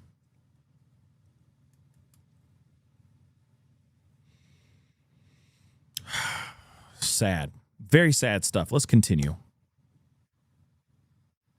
But the children never posted any photos of themselves, which raises even more questions. Why were the children on social media and given phones to access it? The attorney for the grandfather, Gary Sr., has filed a motion asking that his bail be modified and lowered so he can post some form of bail to be released from jail. Attorney Dorian Baum says his client is 73 and will appear at future court dates and comply with GPS monitoring. I mean, obviously, in nearly any case where your defendant or client is being held in jail and wants reduced, at this point, it's already made quite clear that concerns about Mr. Sider's competence, whether he is suffering from mental health issues, from diminished capacity, etc. So, to be perfectly blunt, if a person like that is sitting in jail, that is a bit of an affront to me. I don't think he belongs in jail. I think right now he belongs out of jail so he can address those medical issues or mental health issues he's dealing with. And be perfectly blunt, if he is not competent, he is not going to use the prosecutor if at all able to be prosecuted, in which case he's now just sitting in jail or something in confidence. So We now know that Gary Siders Sr. was taken to the hospital on July 7th, and that motion to modify his bail was granted. He's in the hospital receiving more specialized care, according to the judge. One Siders family member told a local TV station that his family was not aware of the conditions the children were living in, and that That's a lie. I guarantee you that man lying. Sorry, not sorry. Gary Sr. and Christina Siders didn't raise their children this way. Last time we heard from them, we gave them a car. And it's probably close to a year ago now. You heard that? Did you hear that? Last time they saw him, if I'm correct, and if I heard what he just said, he gave them a car. I don't know what's up with the sippy cup. That was weird. That was weird. Other than Hold on. He said they gave him a car. It's not every day. Like, not sitting here saying that, oh, you give somebody a car, therefore you just suddenly worried about all of their well-being, but you're giving them a car, so that seems pretty. You're giving them a car. You didn't sell them the car. You gave them the car. That's a massive difference. Giving a car to somebody is a massive thing. You mean to tell me you didn't see like they were in need of help at all? He ain't telling the truth, y'all. I'm sorry. He ain't telling the truth. Let's continue. All right. Aware of the conditions the children were living in, and that Gary Sr. and Christina Siders didn't raise their children this way. last time we heard from them, we gave them a car. And We gave them a car. it's probably close to a year ago now. Other than Close to a year ago. Hold on. Remember what I don't remember hearing this part in the last time we saw this other video. Okay, this very video. So you can miss me with the nonsense. He said that they have not been in contact with that family for years. Not even Christmases or Thanksgivings or anything like that. They might get a phone call every once in a while whenever they needed some help with some, to get some bread to pay for some bills or something like that. And they might give them a little bit of money here and there. But they gave him a car a year ago. Uh-huh. But y'all don't talk. Y'all don't talk. Here's the other piece that it pisses me off. Yeah, he said 7 years. But you gave him a car, a freaking car a year ago. Okay. All right. Here's the other part that really bothers me. The other part. They said through the reporter, because he didn't say that, I guess they didn't have it on camera, but he said on the record apparently that they went and saved some other kids from another family within that family tree, within that family, within the extended family, right? That they went in, swooped in, and saved some other kids. Like that was his good deed for the decade. That was his massive good deed for the decade. We already saved some kids from somewhere else, from another family member of the Siders. We already did that. So we didn't know. We didn't know, but we gave them a car a year ago. We're not in contact with them like that. We don't know anything about them like that. But we gave them a car a year ago. And we're good people. We saved other people. We saved another family. Other kids from another family within the Siders family tree. You know what I mean? It's kind of like miss me with the nonsense. You know what I'm saying? It's almost as if this guy said the N-word and then he goes, no, I'm not racist. I got 4 black friends. It's like, stop, shut up. Stop saying that because you got it wrong. Now you're lying. Now you're looking more like a fool with your pants on the ground than ever before. You ain't talked to him in 7 years and now you're saying you gave him a car a year ago. They were calling you, asking you for money. You didn't know nothing about it for 7 years, but you gave them a car a year ago. You helped another extended family with other problems that may have been kind of in the same same realm as this as well? Come on now. Know what I'm saying? Know what I'm saying?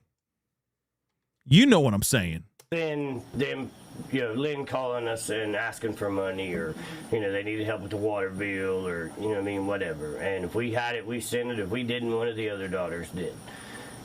Why does he sound like Lavelle Crawford, except... I'm sorry. Shout out to my boy Lavelle Crawford, but he sounds like Lavelle Crawford. You know what I'm saying? They asked for some money for the water bill and something like that. You know what I'm saying? I was just there, I was just there. Gave him a car about a year ago. But we weren't talking to them and talking terms. You know what I'm saying? We just weren't friends like that. Come on now, this guy's lying. So we've done what we could for that family at the arm's length that they was keeping us at. So I'd like to bring in Mark Weaver. We have talked about this case before. He sits as a judge in the state of Ohio, also works as a prosecutor and as a special prosecutor, and has prosecuted cases down in Southeast Ohio, but not in Benton County. Okay, well, we're only going to play a smidgen of this, okay? But you get it, all right? I just think the man, okay, the Uncle Ronnie, he ain't telling the truth. I'm just going to keep it real, okay? You weren't in contact with them for 7 years, yet you talked to them enough times to know that they needed a car, and you gifted them a car. It wasn't like, oh, we sold them a car. If he sold them the car, that'd be a different story. But he gave them a car. They also helped them financially whenever they needed to pay the water bill, gas bill, you know what I'm saying? Anything that needed to be taken care of. We didn't know there was that thing going on behind closed doors. We didn't know, you know what I'm saying?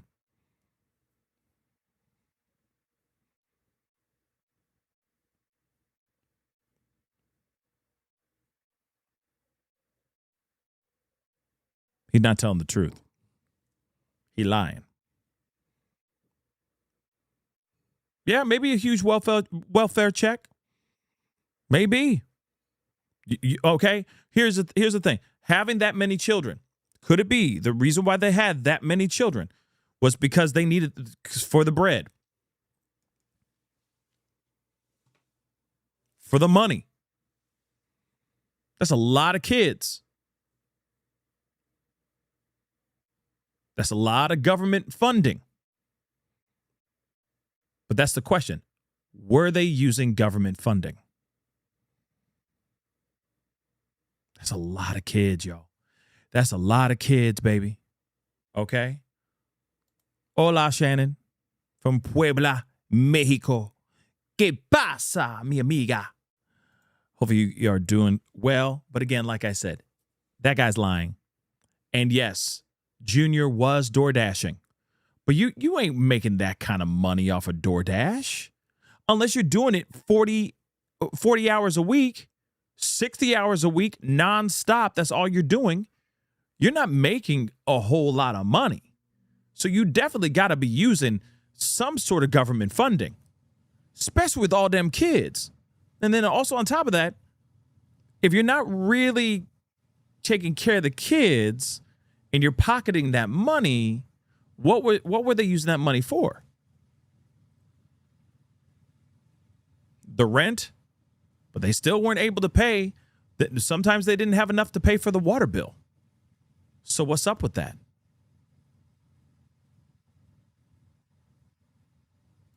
Pie Girl just said, we make $150K a year. We have 4 kids. We couldn't afford that many kids. Who could?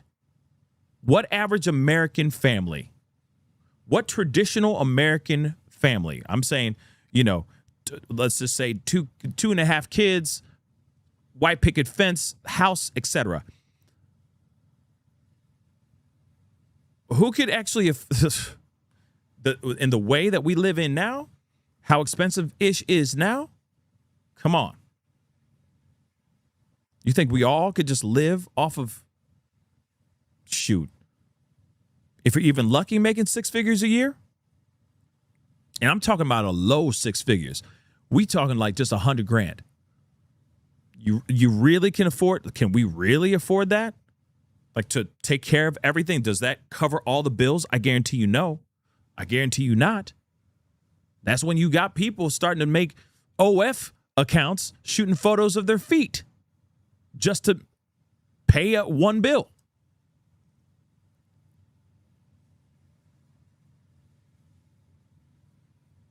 Real talk, 150 on 2 children, house, some car payments, all that, man, that's nowhere near enough. You see what I'm saying? Nowhere near enough.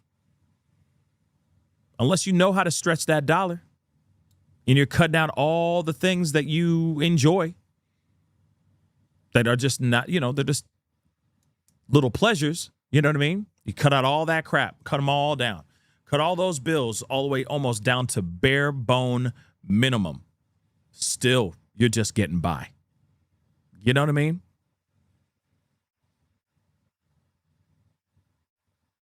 So, let's play a little bit of this.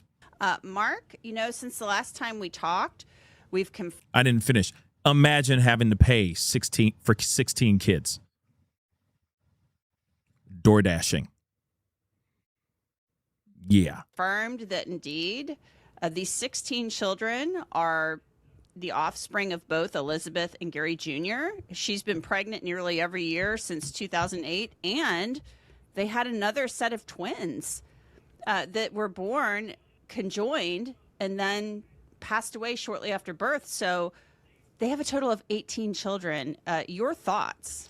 Well, it's remarkable. We read accounts of earlier American history where frontier families had 10, 12, 15, 20 children, many of whom didn't survive because the healthcare system was so dilapidated and weak at the time of those incidents in American history. But in modern times, most hospitals can keep babies alive and make sure they thrive. And so most of us both on the air and watching right now would say we just simply don't know any women who've had this many children. Even when you count in twins and some people have triplets, it's just nearly unheard of in modern America. It is nearly unheard of, but it does happen. I've never seen the likes of 16, let alone 18, but I've seen still to this day, 12, a little bit over 12. I've seen it. Shoot, yeah. I got a both sides of my parents came from very big families. Very big families. So again, it's not super far-fetched. It's not. It's definitely not far-fetched, but at the same time, it is shocking. It's just not far-fetched. But it's not, like I said, it's not something that you see every day. You don't wake up every day talking to people being like, "Oh yeah, my sister's having twins again," or her sixth set of twins or something like that. You know what I mean? You don't hear that kind of stuff. You never do. So, again, it's not far-fetched. It may not be something that you hear about every day, but it's not far-fetched. Most certainly. So she's had a total of 18 children. There is some talk out there, and we're working to confirm this, that she may be pregnant right now. We don't know that for certain, but there is some discussion about that. So that's a lot of children, and I'm trying to figure out what the motivation would be to have so many children in this day and age, especially if you can't afford to take care of them. Yeah, well, before I talk about that, let's just point out there are special problems that arise from a pregnant inmate. Both as an acting judge and a magistrate and a prosecutor, I've seen situations where we have pregnant inmates, and often jails won't take them. They present their own unique health problem that most rural jails are simply ill-equipped to handle. So she may get bond on that basis alone. I don't know. She's obviously differently situated if, in fact, she's pregnant. But the notion of having so many children, one after the other, suggests these are low IQ people. That's already been raised by one of the defense counsels for the elder siders. that somehow there's an IQ problem here. Some of the social media posts from other family members have raised IQ as a problem. So those of us who are more functioning and educated, understanding the world, recognize that you don't want to keep having children if you can't afford to have the children. But it's possible that somebody with a lower IQ or a lesser understanding of logic and how the world works might just keep having sex without birth control and having babies. You know, this screams the movie Idiocracy. Remember that? Has anybody seen Idiocracy? Like the people who are like high IQ'd, they'll have like one, maybe two children, and that's it, right? But then the ones that are like low IQ, they're just busting out kids. Just popping out kids like crazy. Just boop, boop, boop, boop, boop.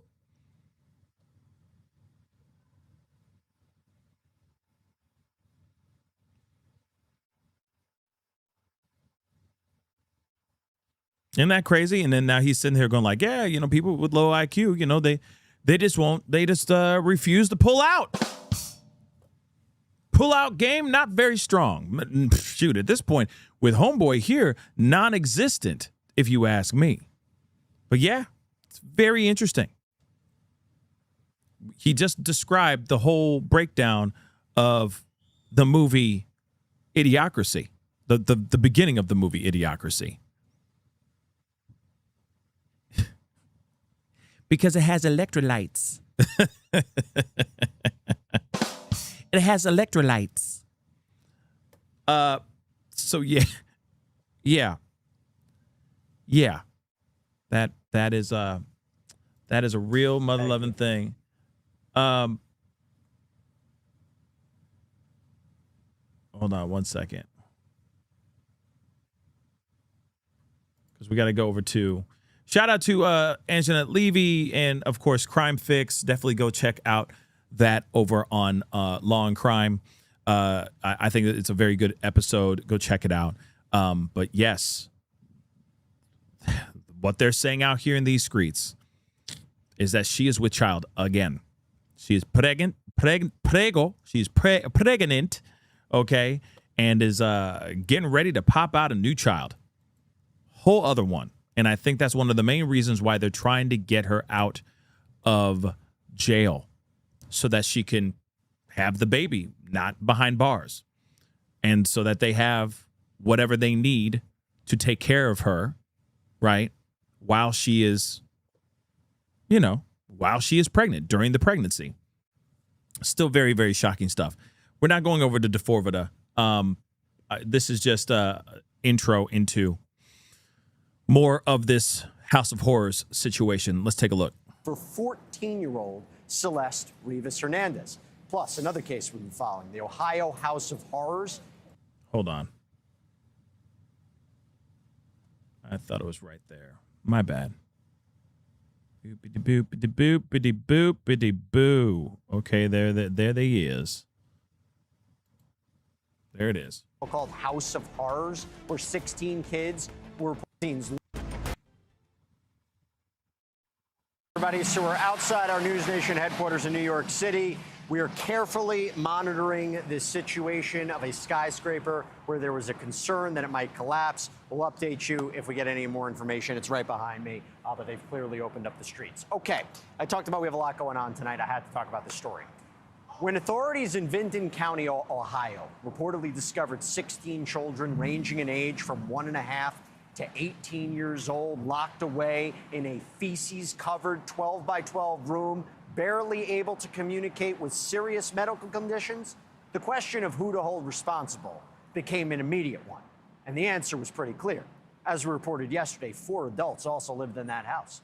The children's parents, according to one of their lawyers anyway, 33-year-old Elizabeth Siders and her husband, 36-year-old Gary Siders Jr., his parents, 67-year-old Christina Siders, 73-year-old Gary Siders Sr., all whom are now facing multiple charges related to these horrific conditions those poor children were allegedly found in.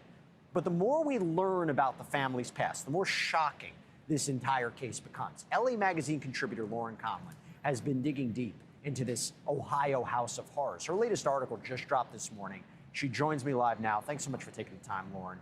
What have you learned about the kids' parents? Because we reported yesterday that Elizabeth, the mother, was only 15 when she got married. What did we learn about their education, their work? What more can you tell us?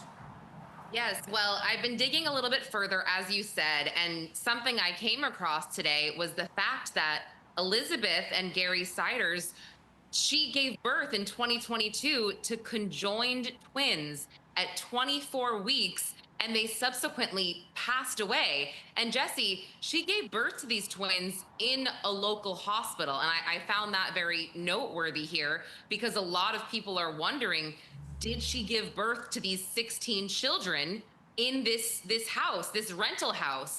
There's a lot of questions. There's a lot of things that are unknown. I mean, there's a lot of things right now that Elizabeth Siders' attorney doesn't even know. And he's kind of said this. He's kind of said, look, I asked the public to reserve the judgment, so to speak, because we are still trying to figure out if she might be a victim here. Because Elizabeth Siders was able somehow to marry Gary Siders, as you said, when she was 15 and he was 18 years old. They had to go to West Virginia, where they got a presiding judge to sign off on this because she was a minor, as well as her parents. And that marriage certificate and all of that information stated that she had completed only the 8th grade by the time she was 15, and Gary Siders had completed the 9th grade. So, I mean, there's, again, a lot of layers here. And also, I want to just let you know, the four of them actually waived their preliminary hearing today.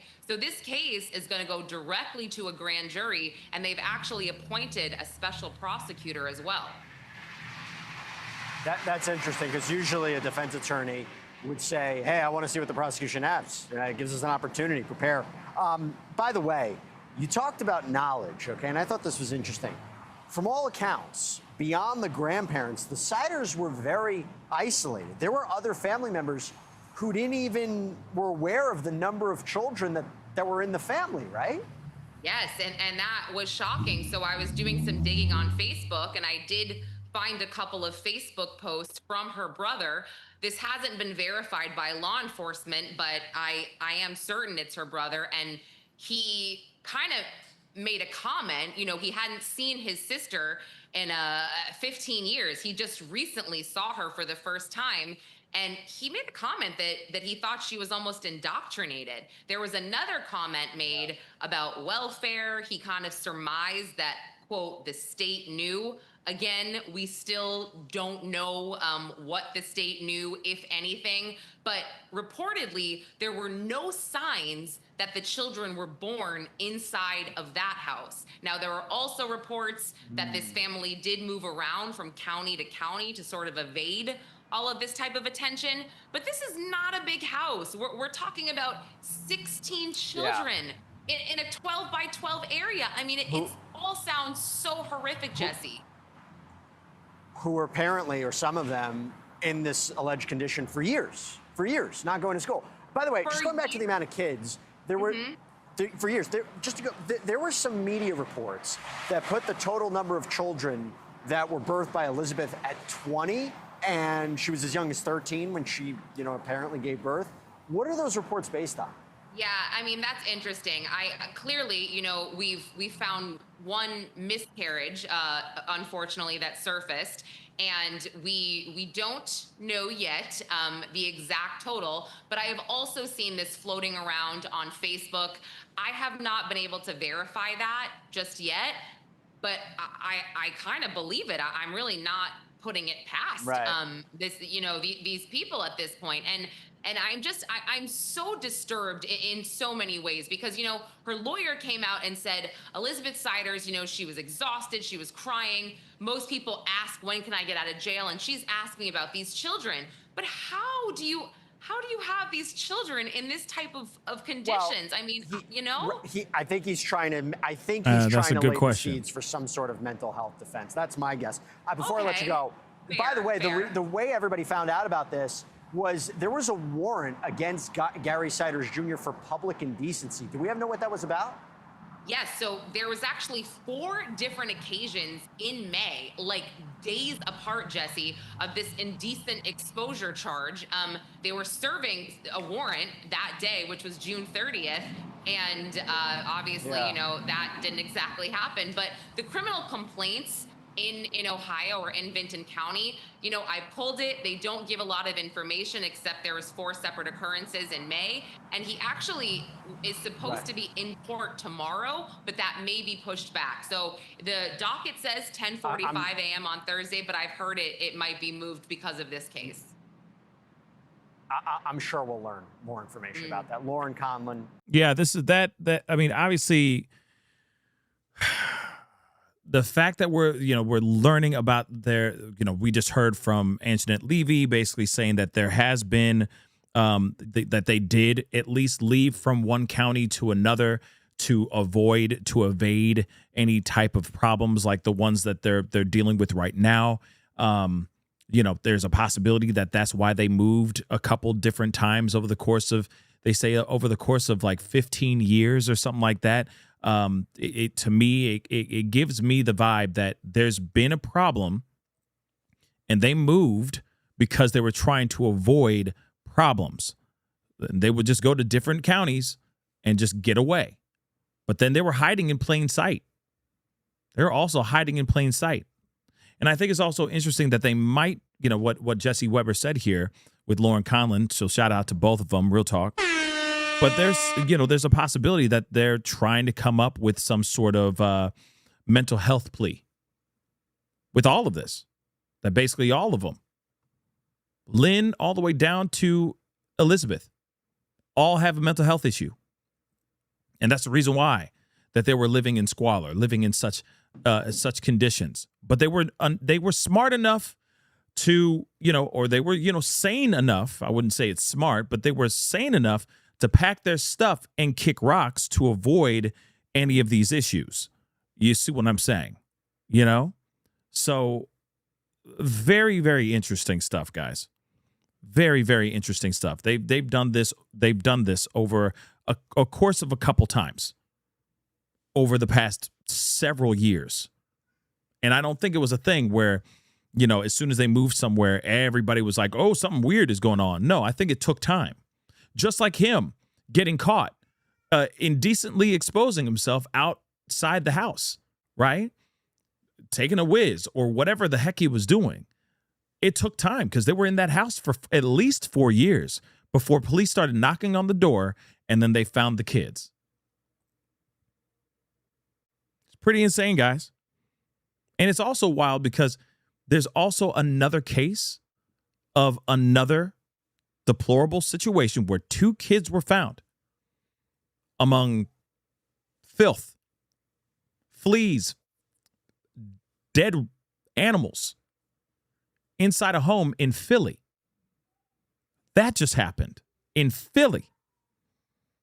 So this is not something that it's shocking the amount of littles, but the living in disgusting, deplorable conditions is not a new story. It's happening all over the place. And like I said, they were able to find 2 children living amongst unalived animals, their own filth of all kinds, dirt, trash, etc., all in this home in Philly, no less. Yeah, another one. Yep, another story. And I just talked about it on my Facebook page. So like I said, I talked about it yesterday on my Facebook page. So like I said, there's a lot of information coming out because the news is just news and hard, okay? There's a lot, like I said. There's just a lot of cases that are going on, a lot of missing person cases, a lot of other things that are popping off as well. And that just happens to be one of them, right? And it's like another house of horrors, except this time it's not 16, it's 2. Still, no matter what, disturbing, it's disgusting, it's heartbreaking. And I just can't believe any of this stuff is real. But what is being said right now is Elizabeth Siders is with child, What the rumor is that she is pregnant with expecting a girl. I don't know how far along she is. All right, but that's what they're saying right now. And they're trying to get her out of jail so that she can, have her pregnancy without being behind bars. Does she deserve it? Does she deserve that? Now, here's the thing. The only reason why I would say, like, yeah, she deserves to be out of that and just be on an anklet, monitor, GPS monitor, something like that. The only reason why I would ever say something like that is because she's a victim. And that's if she's a victim. But like I said, the jury's still out on that. But if she's done such terrible things to these children, allowed this to happen for as long as it did, she's a contributor to that as well. If that's the case, she should be locked up. Somebody needs to watch her. I mean, clearly she's been able to go full term and give birth to these kids. Only problem is we don't know what she was doing during the pregnancy, during the time of her being pregnant. You see what I'm saying? But she's had very successful pregnancies. Real talk, they're successful. They're all alive. They're all the only thing. I feel like it wasn't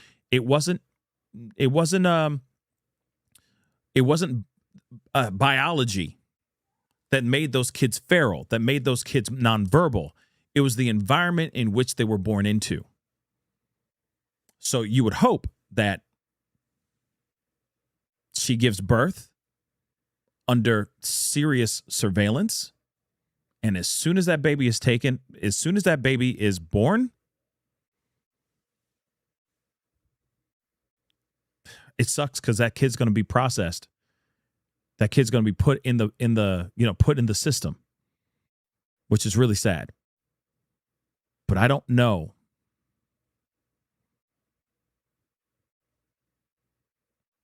I just don't know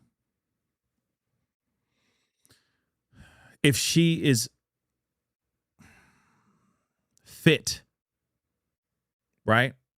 I mean, it's clear to me that she's not fit. Not like I don't know that she's not fit. It's clear to me that she's not fit to be a mother. You can't tell me, oh, well, see what had happened was there's a reason behind there's a reason behind them being put into a room. You can't tell me that. You just can't.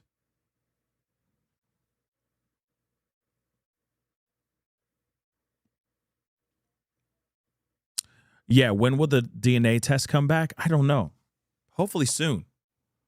I mean, right now, everybody's saying that these children are all hers, 110%, most definitely hers. But like I said, the jury's still out on that, too. We're still waiting for the evidence to come back to tell us whether or not that is a true story or if that's fake news. So we'll see what happens with that, too. But again, like I said, yeah, classic.